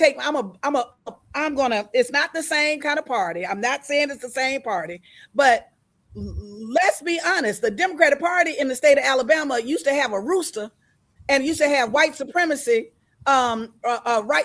supremacy forever. Now, that's not what the party looks like right now, right? And I'm not trying to allude to that. My point is our fate and our responsibility, our ability to have free and fair access. We cannot allow anybody to put that in a partisan frame, so that we're literally subject based on what party is in power. That's not how this should work. And so we have to wholly reject this notion that the building or that the two parties, in terms of shaping the districts, that there's a protection mechanism for us. We cannot allow that. That we have to understand that based on the long history of the South, on the long history, racialized history of this country, it's really important for us to know that we've got to make sure that we're protecting our political power. And there's a report that we did. We actually commissioned a report. So if people want to know what could possibly be the damage, we have a report. If you go to our site, blackvotersmatterfund.org, where we did in conjunction with Fair Fight, that 19 seats, we could possibly lose 19 seats in the region. So we know I don't have to come and tell you all of the bad or the challenging things, but I also want, look at you, this is my brother, that we just came from Brazil a couple of weeks ago. But anyway, organizing and studying, meeting with folks around democracy. But bottom line is, we've got to look at this as three different levels. Number one, we've got to get engaged right now in the Freedom Summit. In the Freedom Summit, there is many of the organizations that were anchoring All Roads Lead to the South have continued to work together in a coordinated fashion, so that we are actually not doing, we're not doing duplicitous stuff, but that we're actually figuring out how do we support each other's actions and build, because part of the chaos is the point. Part of the reason why everything was popping off is to make you see fires everywhere, so that we're so disaggregated that you don't know where to go first. But if we're coordinated and intentional, we are the firemen. We are the fire folks. We can actually go and put out the fires. Collectively, we go and we prioritize what's needed. The second thing I think that is really important for us to know in this moment is that we've got to use this Freedom Summer in such a way that we're getting engaged. We've got to register. we have to register record numbers. This is not another election cycle. This is not a traditional election cycle. We've got to push back because we got to also see this as a resistant vote. It is not, but we got to change our messaging. We're not going to be able to go to folks and tell people vote because your folks died for you. That should be enough, but it's not. We actually got to go and organize people around how we, yes, brother, we can handle a fire. We've been handling fires. That's who we are. We have been built and shaped by the fire. So we know how to do this. It just takes intentionality and the effort. The other two things kind of related to that is we got to also understand that Section 2 of the Voting Rights Act not just protected the congressional seats, that 50% of the cases came up against Section 2 were local races. We're talking about county commission. This will have a tremendous impact on our communities. So that means, y'all, it's time to gird up. We're going to have to gird ourselves and fortify ourselves and our communities in a way, and the best way for us to do that is we've got to build the infrastructure of local power. So we got to get people engaged. You can go to the freedomsummer.org. You can go to, I think it's the Black War Room, or even you can connect through Black Voters Matter to find out there's a series of activities that we're doing that we want people to be engaged. We're asking folks not just to get caught up in these events, but that we've got to do mobilization and education efforts in this moment right now. And then the third thing is we're going to have to fund our soldiers. That, listen, it's a reason why the United States government has the biggest line item for the military. I don't think that should be the case, but the fact of the matter, it is. That's because actually having a sovereign nation, that you have to have you got to have your troops. You need your troops. Black folks need our troops. Our troops have always been organizations that are on the ground. Grassroots groups that are on the ground are our front lines. We don't have a Navy or Army or a military. Our soldiers are those that are doing work on the ground. And what we're seeing is we're not seeing the kind of funding, the kind of political funding and investment that we would see normally this time. So I'm concerned around how do we move from a space of making sure. And so I'm just saying to the brothers and sisters that are listening, I cannot tell you how important it is for if it's $10, that when we see 100 Black folks give $10, what that sends, it's almost like somebody's pumping you up. They're saying, I believe in you.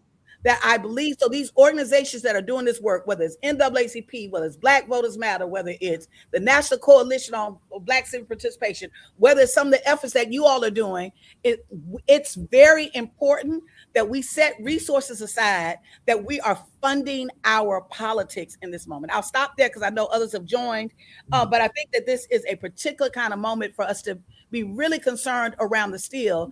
And I know I said I'll stop. I'll just offer this one last thing. That to have an upset, to have record turnout, let me frame it this way, to have record turnout in the South sends a message about where Black folks stand. And so I'm just saying that we've got to actually send a clear message that this ain't even about the election. This is about the resistance vote. If there are competitive, if we have turned out in record numbers, it will change the tune and the tone of the election, or as we go forward, particularly as we go into the next legislative session. I think there are 3 phases we've got to see. We've got to see from this phase to August, as the phase of we got to really focus on voter registration, voter education, getting our people together organized. From August up until November, we got to focus on voter mobilization. We shouldn't be talking about nothing else, but if you vote, getting people to vote. When we get from December to January, we need to begin prepared for the state legislative sessions. Black folks have never existed in a reality that we did not, particularly those of us in the South, that we did not have federal protections. That we normally would either have the federal government, right, or we would have the federal courts. I don't have to explain that to y'all. We don't have that right now. And so what that means is we're going to have to focus on building the ecosystem and the infrastructure on state-based politics. So those of us, we're going to really have to strengthen the Georgia infrastructure. We're going to have to strengthen the groups in the Mississippi infrastructure, the Louisiana, the South Carolina, the Texas. It's very important that we shift our strategy to strengthen our troops on a statewide basis so that when January happens and the state legislative sessions come back into session, that we're prepared and we're organized to be able to to respond and be there to actually watch what's happening and to push back when it needs to be pushed back. So I'll stop there. Thank you. Well, let me tell you, I can always depend on you, my sister, to bring the facts, the fire, and the fierce urgency of now. This is not yesterday's politics and civil rights situation. It is a new day. It requires new strategy and the continued cooperation. Thank you for sharing. They're saying preach in the chat, and thank you. And they loved your voice. They were like, oh, she can sing, all the talents that you have. But we appreciate you for being here. And yes, I mentioned that Vince Evans was joining us, our executive director from the Congressional Black Caucus Foundation, and our young brother, Tyleek McMillan. He is on fire, someone to watch with a voice and a passion for this work. Another incredible young leader. So we're going to hear from him as well. But Vince has been trying to help me get all the CBC. We had Congresswoman Kamala Dove here. A few others may be popping in. But Vince, thank you for what you continue to do on the front lines for us. Can you just tell us what's going on with our Congressional Black Caucus? Why this is so critical, how many of their seats are in jeopardy because of what we see happening in real time? Well, thank you, Dr. Grant. And why did you make me go after LaTosha Brown? I am in the worst position in this. I thought you loved me. You did this to me in the Situation Room.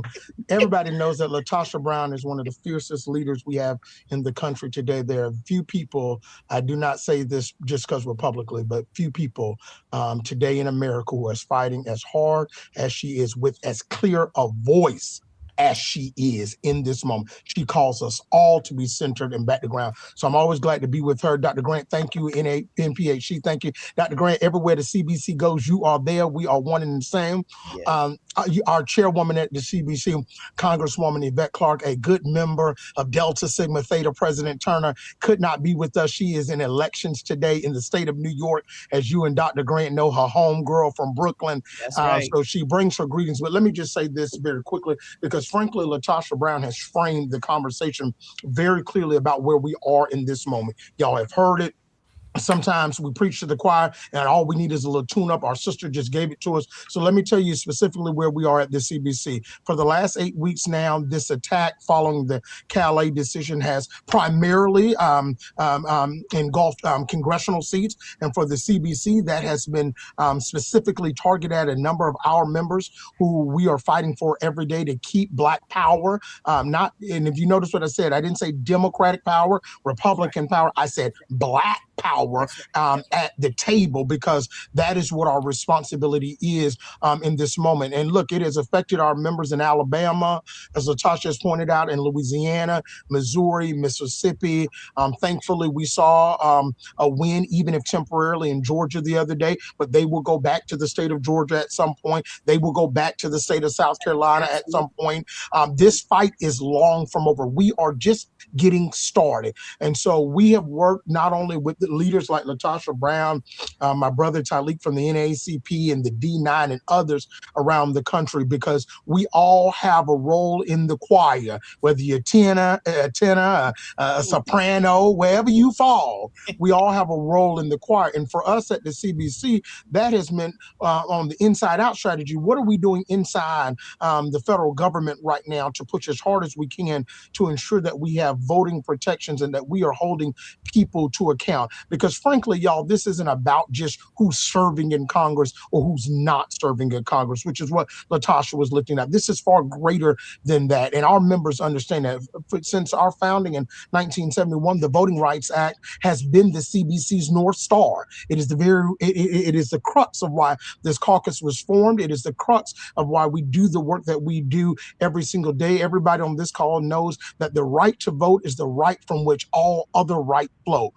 And our right to vote was not gained because of age. It was gained because it is soaked in the blood of martyrs, soaked in the blood of Medgar Evers, soaked in the blood of Goodman, Cheney, and Schwerner, soaked in the blood of 4 little girls in Birmingham. And so the members of the Congressional Black Caucus, 62 strong, are doing everything they can to advance every single day the sacred franchise. We will continue to do all we can, working with our friends at LDF, Lawyers Committee, and other to put forward a Voting Rights Advancement Act that meets the moment, recognizes the challenges that we've already faced at the Supreme Court, how we double down our efforts and put forth legislation that will roll back, but not only roll back that which we've seen the Supreme Court do, but actually go further when we have the opportunity and we have power and when we use power correctly. Other things that are top of mind for us, we've been working hand in hand with the NAACP. They have an out of bounds campaign. I'm sure Tyleek will mention it.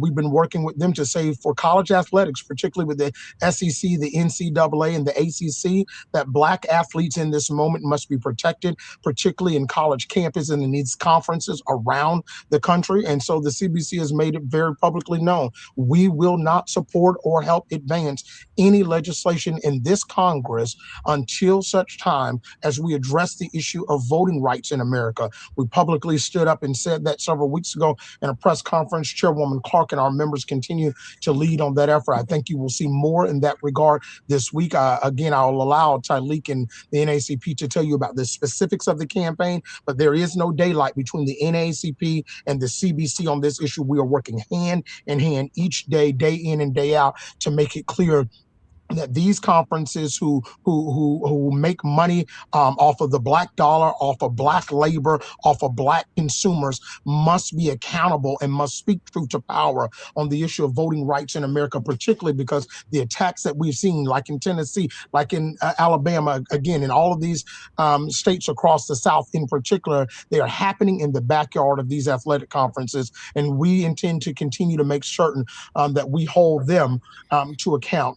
And then the other thing that has been top of mind here at the CBC is our work around corporate accountability. You may have seen several weeks ago, earlier this month, we sent a letter to corporate America, to every major company in this country, calling on them to stand with us in this fight for voting rights. And we have been relentless and dogged in our pursuit to get answers from them. Corporate America was required to respond to us by the 9th of this month. We are currently going through a process to analyze all of those responses. And I feel confident that in the coming days, we will be able to publicly tell you where some of your favorite brands, where some of the places that you shop at every day, where some of the corporations that you may even work at every day, where they stand. Were they responsive to the CBC? We know that right now here in the United States Congress, we may not have the votes, but that does not mean we are without power. And we are using every leverage that we have. And so one of the leverages we have using our economic power is to call on corporate America to be true to what you said. If in fact democracy and voting rights is imperative, a business imperative, you ought to publicly be able to say that. You ought to be able to stand with the Congressional Black Caucus. And so we had 3 asks of them in that letter. Again, those responses were due on the 9th of this month. We are almost finishing analyzing those. And in short order, I imagine that we will tell the world what corporate America told us. And then we will collectively, all of us, not just the CBC, have to make a decision about where we go, how we hold those to account who did not respond to us, how we hold those to account who may have responded but were insufficient, and what do we do about those of those companies that stood up and were on the right side of history. That is a conversation we will be having with the collective community over the next many weeks as we go through the summer, because this is a fight that all of us are in. Our economic power is, without question, one of the greatest powers that we have, and we must find a way to exercise that in a way that is uplifting to the moment that we find ourselves in. And so that is what the CBC is committed to. Continue to, stand shoulder to shoulder with our members, and many of them, 62, 58 in the House, 4 in the United States Senate, represent the communities that you live in. Y'all, this work is hard right now. They are feeling it every day to be a Black leader in this United States Capitol, showing up here every day doing the fight. Is a good fight. So calls like this and the messages that you often send are so encouraging in this work, because we know that we are all in it together. So thank you so much. And Dr. Grant, I just want to say publicly on behalf of the entire CBC, thank you. There's not a moment or time, particularly over the last 18 months, when we have not called and you've not gotten on a plane to Washington, you've not spread our message, you've not been hand in hand with Chairwoman Clark and our members. You and your leadership and the leadership of all of the international presidents have been exceptional. We have called you to Washington on many occasions, and you have answered our call. And we're thankful for each of you and your leadership. Thank you for allowing me to be with you. Thank you, Vince. Thank you. It is our work. It's what we are here to do. It is a joy to work hand in hand with you. We did have some folks who question the work of the CBC, and I think we can just do a little educational moment because the CBC is representative of many constituents, and they bring that to the CBC. So conversations that happen, sometimes there's complete alignment, sometimes there's not, but the real purpose is to have a space where our voices can be elevated. So from the historical context of how the CBC started, to be at a place where you're in double digits alone, and then upwards of almost, we could get to that 75 mark, right? Which would be historic in and of itself. We can't shoot down structures that exist. We can just offer opportunities for improvement. So I just wanted you to just share that, because sometimes folks don't always understand and continue to spread narratives that aren't always factual when it comes to how we operate. So we keep an open environment for folks to share thoughts and communication, but we also like to make sure that you're doing it with reasonable amount of information and factual context. So just wanted to let you say one last piece about the purpose of the CBC and what you do to function. So folks who might feel like, oh, well, they don't do, and they're a disgrace, and the comments that I've seen, I just want you to be an educated community. That's what the D9 Situation Room is about. Might not always agree, and there's always fear, because we always think about different ways to approach problems, but let's be respectful of the role that the CBC actually plays to advocate for our communities. Yeah, and I appreciate that, Dr. Grant. Look, Leader Jeffrey says this often about the CBC. Started in 71 with 13 members, 62 strong today.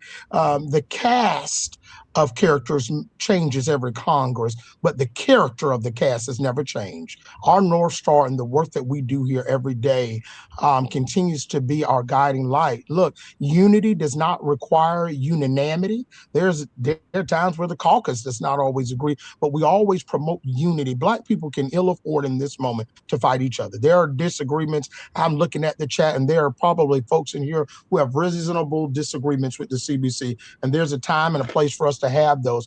But in this moment, I would submit to you that we all should be running in the lane that we've been asked to, or ordained, or chosen to do in this moment, all with the same intended goal. I don't hear anything on this call about anyone that we disagree on the end goal here. We may not always agree on the tactics. We may not always agree about the road we take to get there, but we, more than anything, we are unified. And so that is what we are trying to promote here. And our doors are always open to anybody who wants to talk about how we promote those goals together. Unity is what will keep us moving forward in this moment. Thank you, Dr. Grant.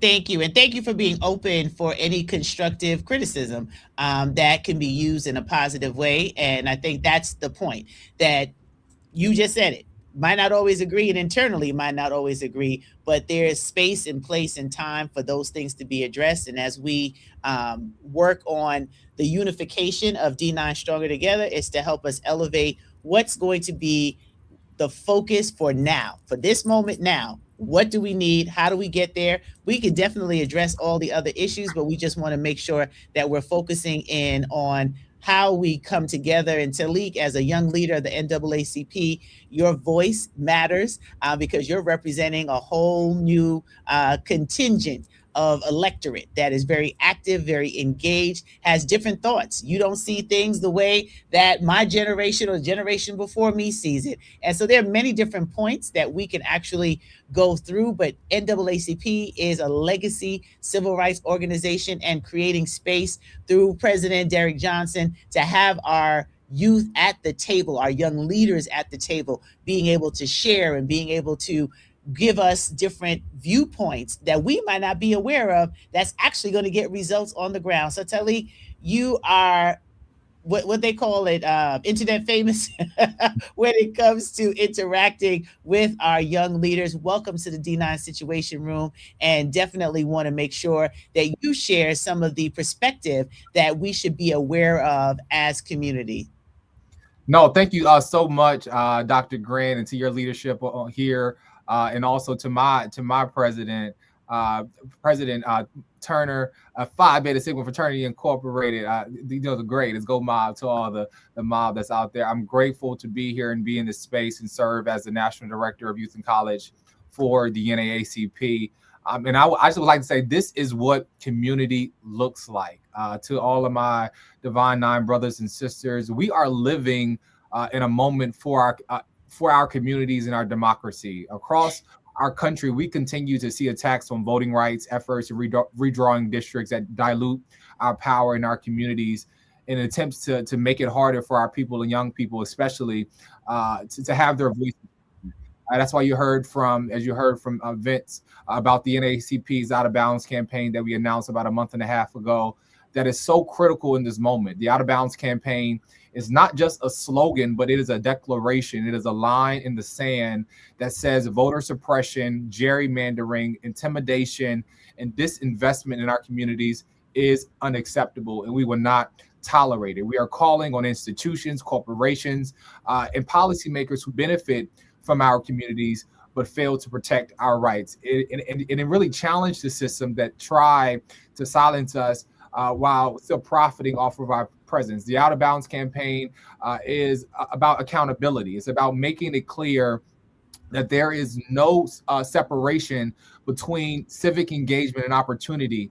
You cannot claim to support our communities while still undermining our ability and right to vote. You cannot invest in our neighborhoods while ignoring the policies that strip away our political power. You cannot celebrate our culture while disregarding our voices. You cannot celebrate us on the football or basketball court on Friday night, but then pull away our voting rights on Tuesday morning at the ballot box. Through this campaign, we are organizing and educating and mobilizing our people to recognize when systems are out of bounds and respond with collective action, that we respond with collective action, and that is how we show up. We are building power, not just at the ballot box as we're gearing up for November, but we must continue to build that power in the boardrooms on our campuses and our communities across the country, because the right to vote, the right to be represented, the right to be to fully participate in our democracy cannot be negotiable.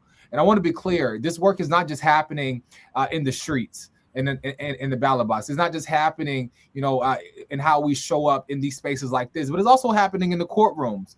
I'll be remiss not to not recognize the leadership of our general counsel, Kristen Clark, who is doing amazing in her role. We are using every legal tool available to hold actors accountable. As we say, the NAACP, we are suing everybody. Everybody in line in sight is getting sued, because when states pass laws that suppress our vote, we are suing. When districts are drawn to dilute the power, we are suing.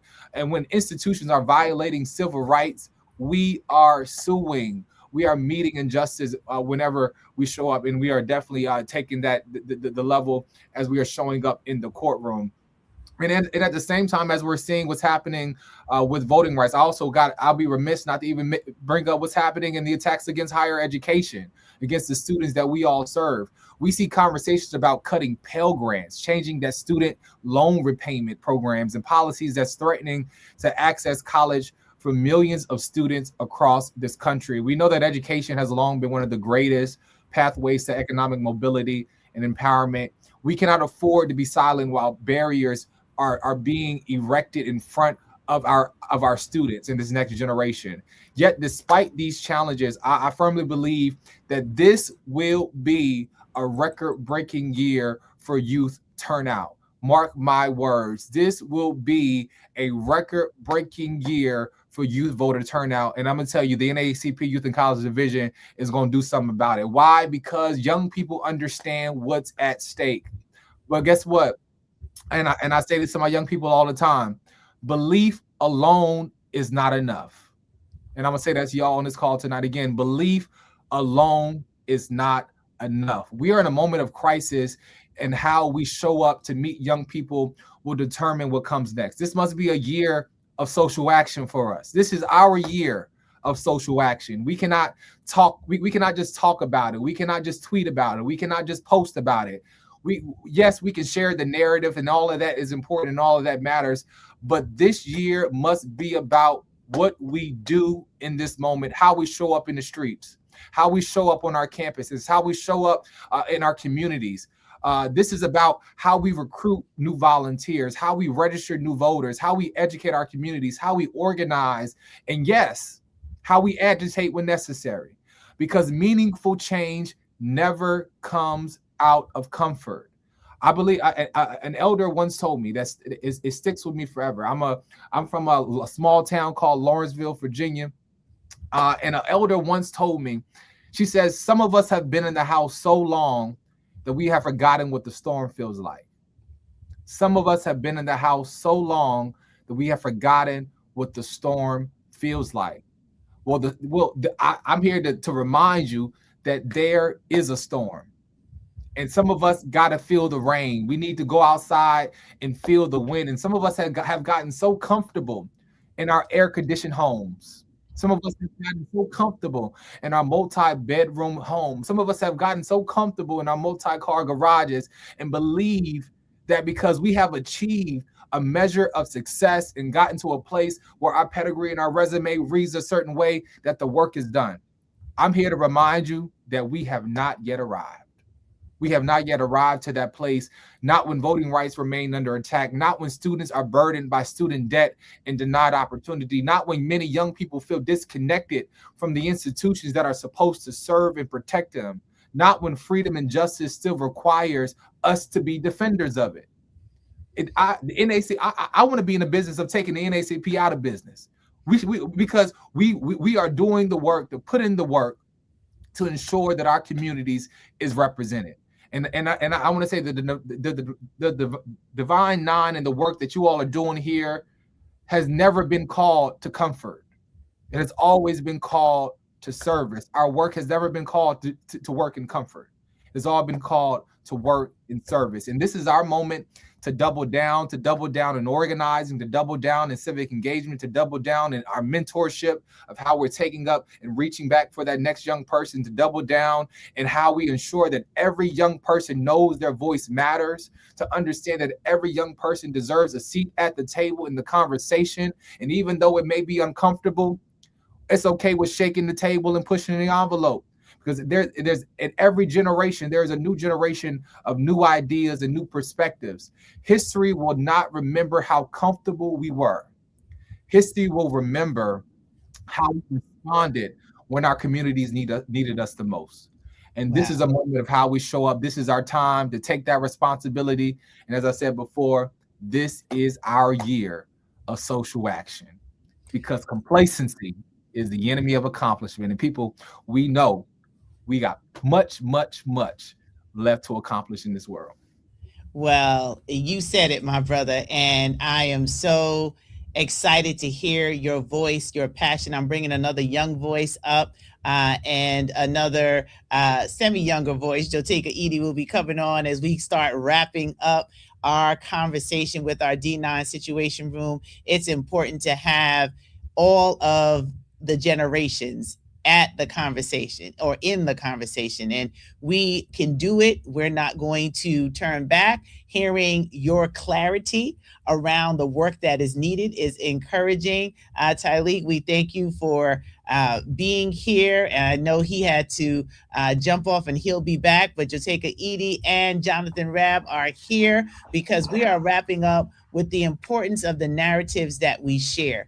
Having independent media, having independent spaces where we can bring community together that represent our organizations is critical. As someone who has independent media, I know what it means to make sure that we can get the messages out in mass to our community. So our D9 Situation Room is during lunchtime now, right? So folks are going to be sharing and resharing. All the presidents will make sure that the replay is distributed to our membership so that we can know who is on the front line, who we might want to bring to chapter programs, to NPHC council events. Our President Kinlock helps to distribute all this information to all of our NPHC councils throughout the globe, because we are international with our MPHC councils as well. So our time here spent is on opportunity for us to gather more resources, information, and have sometimes difficult conversations, things that you might want to bring to our attention, things that you might want to wrestle with in the back room. But in the front room, we're going to continue to unify around our access to the rights and privileges that everybody in this country should have. It's not the land of the free and the home of the brave for some people, it's for all people. So how do we ensure that we're mobilizing, protecting, and educating around the vote? That is what we're committed to as a part of the Divine Nine. These two last guests that are with us, Jonathan Rabb, Watch the Yard. So if you're part of the D9, you're always looking to see, well, who's being featured on Watch the Yard now? What's going on? What new fact can we find out? How can we celebrate what's happening? And Win with Black Women has been a phenom. I don't even know what to call it, a phenom, or it just took on a life of its own, bringing together our Black women and our allies and our brothers who sneak on the call too. So everybody coming to be a part of getting information and seeing the power of what it is when we come together. Coming after hearing our young brother share from NAACP. Jonathan, over to you. And he's a proud member of Phi Beta Sigma. You're a proud member of Kappa Alpha Psi. What do you want folks to know about Watch the Yard and why you do what you do every day? Yeah, thank you for bringing me on.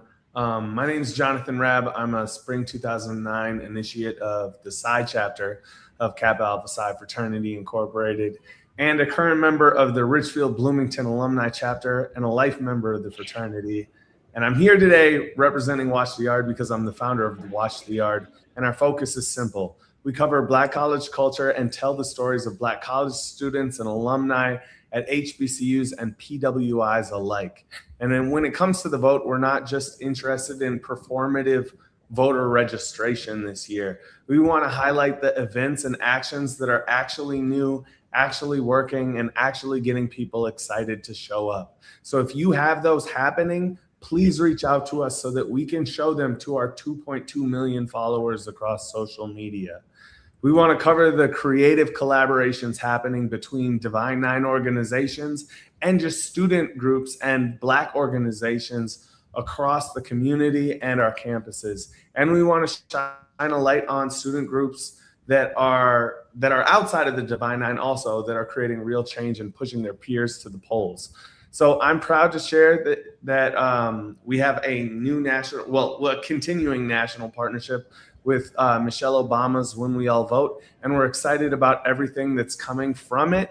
And we're also opening up our campus ambassador program soon. So if you know somebody on your campus who's really, really good at video capture or writing, please have them follow the page and look out for our call for students that's coming out soon. And there's one last thing that I want to talk about before I go. We are launching a new service event submission portal that's a tool to streamline how we cover the powerful service of our organizations, what they're doing both on campus and in the community. And that's going to come out in the next 2 weeks. But until that portal goes live, please send your recaps, press releases, and photos and videos to contact@watchtheyard.com. Because we really, really want to tell your story. We want to amplify you, and we want to show all the good and positivity that our orgs are doing in the community. So thank you for having me on, and it's always great to see everybody here. We got Joteka in the room. How you doing? Well, we appreciate you and thank you for the way in which you have grown the work of Watch the Yard, and that you work hard to make sure every organization has an opportunity to be featured with quality content, highlights, information about the great work that is being done. So having a front row seat to seeing the development, I continue to be proud, like a proud mama. But I'm so proud of you out there. Continue doing a great job. Thank you for stopping by our D9 Situation Room, and we're going going to kick it over. You can hang out with us if you want. I know you have a lot going on, but the Joteka Edie has joined us as well, another proud member of Delta Sigma Theta Sorority Incorporated, on the ground, partnering with us, giving out information, creating resources and tools, especially for the displacement of so many Black women who lost their jobs and just disenfranchised businesses that were shut down. So we're grateful that we have yet another resource to share with our community today as we prepare to turn up the volume over the summer. You heard President Cheryl Turner, summer break's been canceled, y'all. So make sure you stay engaged and stay ready for the work that we're doing. Welcome to the D9 Situation Room, my dear sister Joteka. It's always an honor to be in the D9 Situation Room with you, Madam Leader, distinguished leader of the D9 Council of Presidents, all of the distinguished leaders, and my international president and CEO of Delta Sigma Theta Sorority Incorporated, my international president, President Cheryl Turner. It is always a pleasure and an honor to be in space with you and all of you. I want to thank you, President Grant, for your leadership, and for all of the leaders for ensuring that we continue, particularly as D9 members, to elevate our voice. When I think about what we need to do in this moment, it is our collective power, it is our collective action, it is our ability to take action. That is what is going to get us free, because there is an aggressive, organized, concerted attack on every aspect of Blackness in this country right now. Our economic rights are under attack. Our healthcare is under attack. Our culture is under attack. Our education is under attack, and our voting rights, the way in which we can advocate on any issue, is under deep attack. And we've got to recognize this attack, and we've got to respond in collective action.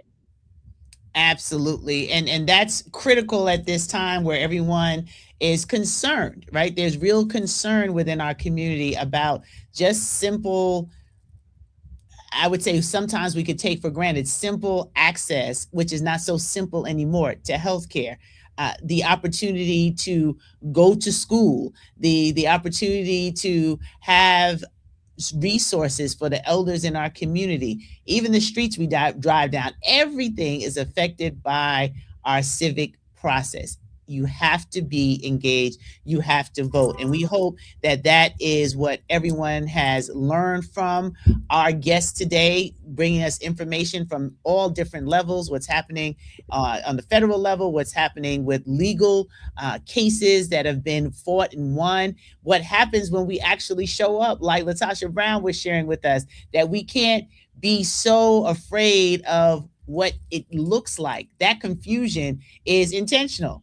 But you stay focused on what we know works, what we know can bring about relief for the communities that we serve. And as Divine Nine, that is our purpose, to be of service, to give back, to uplift and uphold the tenets of scholarship, to work with our brothers and our sisters, to make sure that we are creating infrastructure for those who may not go the college path, which is not always opportunities for everyone. So what do we do to turn around and still help, still create pathways of success for them to live a life that they deserve, of dignity and one of freedom? So Joteka, anything else you want to share with us before our presidents start winding down their final comments today? We'll let everyone get back. New York City primary day. Who else is voting today? Maryland is voting. A lot of primary elections. I encourage everyone. I will say a couple of things. Number one, encourage everyone to check your voter registration status. I'm sure you have heard that over and over and over again. I cannot express the importance. There is such a concerted effort to try and attempt to purge us from the polls. So we've got to make sure that we are doing the work that we need to do to ensure that we are educating our communities, that we can't just go to the polls ourselves. We got to take someone with us. Make sure you're also getting informed. And Win with Black Women on Sunday nights, you can go to www.winwithblackwomen.org to get more information. Win with Black women, for the last 6 years, we have been committed to speaking out against racism and sexism against Black women, ensuring that we are electing Black women up and down the ballot in our personal capacities, and making sure that we are able to educate people about our rights to the ballot box. And third, making sure that we lift up the collective power and image of Black women. And in this moment and in this time, I cannot stress the importance for all of us to make sure that we are getting information from trusted sources. So from our D9 organizations or any organization that you've heard here tonight, there's a lot of mis and disinformation. And the last thing that I will say is that we all have a role to play. There is something for all of us to do in this moment. Everybody should not necessarily be doing the same thing, but we all have something to do. Whatever it is that you do, whether or not it is a talent that you can contribute, it's an idea that you have, a connection that you have, a penny or two that you can donate, whatever it is that you can do, we all have a role to do. And I say this all the time, and I'm going to end with this. Lots of time, and I know I have been one of those people, I would sit back and I would watch Eyes on the Prize, and I'd be like, oh, that couldn't have been me. Oh, I wish they would have asked me to get up off the my seat in the bus. Oh, you let them would have spit in my face and see what would have happened. If you ever did that, and you fantasize about who you would have been during the civil rights movement, I want you to ask yourself, what did you do last week? What did you do last month? Because that's who you are. And this is our civil rights movement. And I hope that you took some level of action. And if you didn't, it's time for you to get on the field, because we need everybody on the battlefield, because this is generally one of the greatest wars that we have ever been in. It is for the soul of our country and our democracy. I thank you so much. I thank you all leaders. I'm so proud to be a part of the D9. I am proud of the crimson and cream that I wear. I am proud to walk in the tradition of so many leaders, Delta women, and members of all D9 organizations that dare to take action, who understand that social action is the center of what we all should be doing. So thank you. Thank you, my dear sister Joteka. We appreciate you. I don't know if your president want to say a little something before we let you go as we get ready to wrap up today, but I'll turn it over to President C. Turner so she can celebrate her distinguished member. Thank you so much, Madam Chair. It is always an extreme pleasure, and I'm always proud of the work that my soror is doing. Joteka hit the ground running from years ago when she was coming through Delta, and that's what makes it just so exciting, that you are living your vow and your promise to make everything better for those that depend on us. So, sis, count on us whenever you need us. We love you. Keep the good work going. Absolutely. Thank you. Absolutely. All right. Well, we thank you, Joteka. We know that you're on the road and you made time for us. And we know everyone will be able to connect with Win with Black Women on those Sunday night calls, which are an important place of connection, information, and just fellowship around how we keep each other encouraged doing this work. It's not easy work, but God doesn't give his battles to the weak. He gives them to the strong. So we're made for this, and we can do this. Thank you so much for joining us, my sister.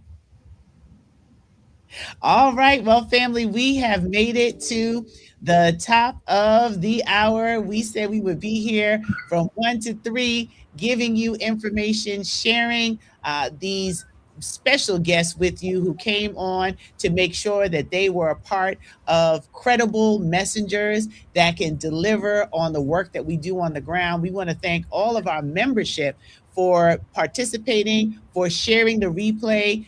The presidents will share it out. Everybody needs to know that this summer we are engaged. As we keep quoting, summer break's over, from President Cheryl Turner, but making sure that you are going to All Roads Lead to the South, that you stay connected for the command center that we'll be sharing, the 1 million Black voters rising. There are many different opportunities to get involved.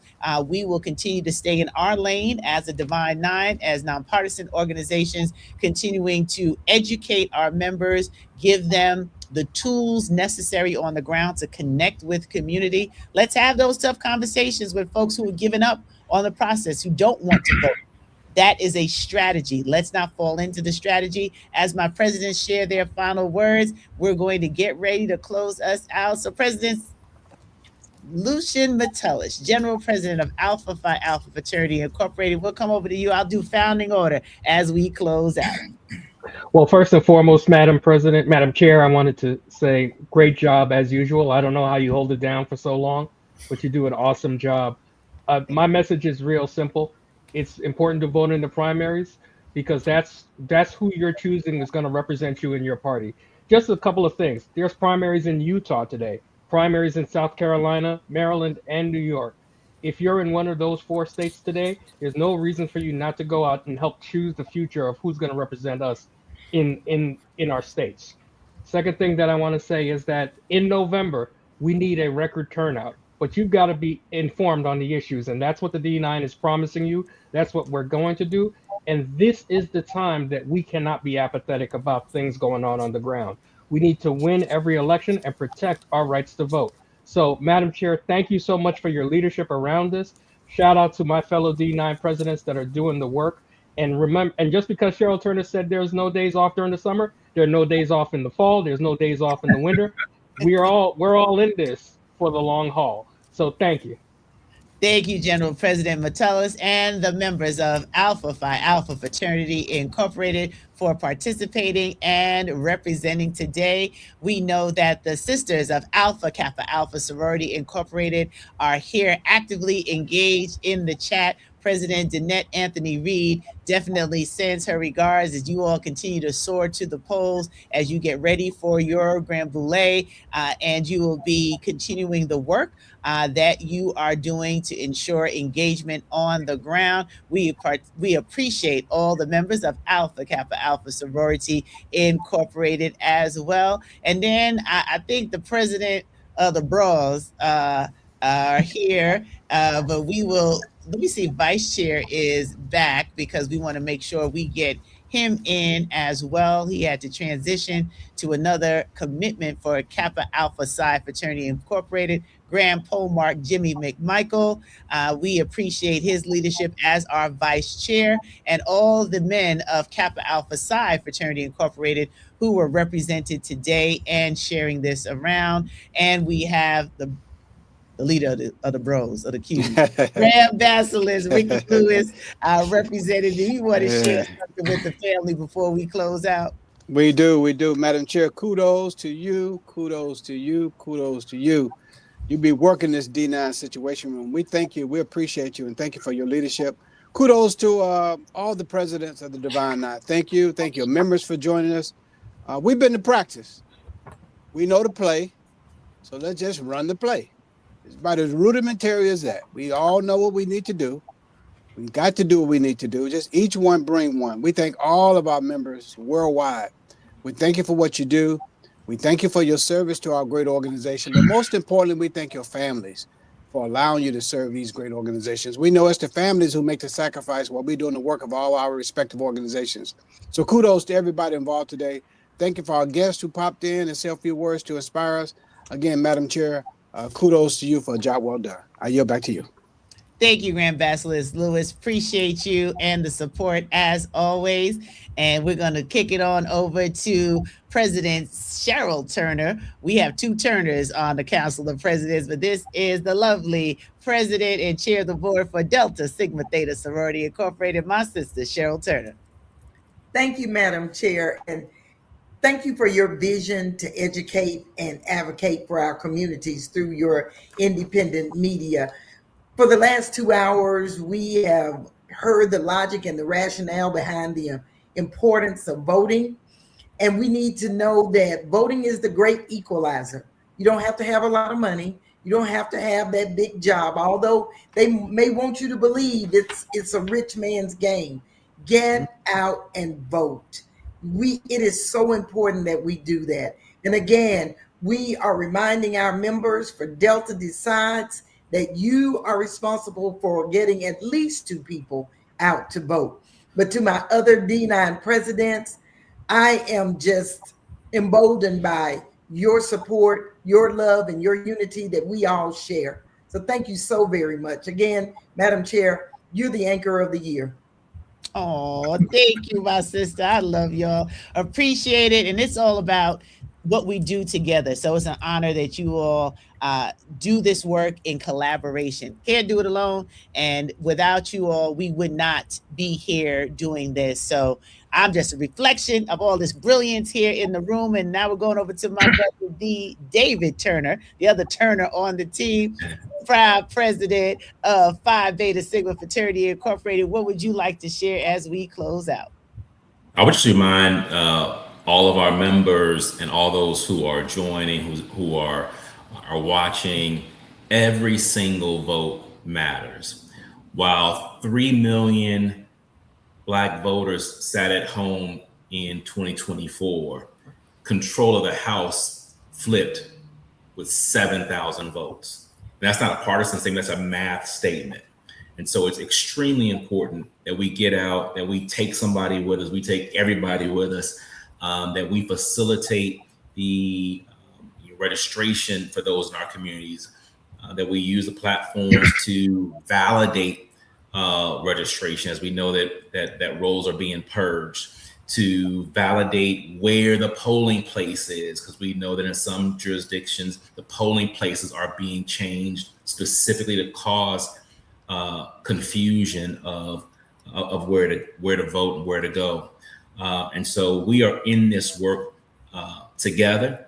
And it, again, does not end at the midterm elections. This is work that we continue to do and will continue to do.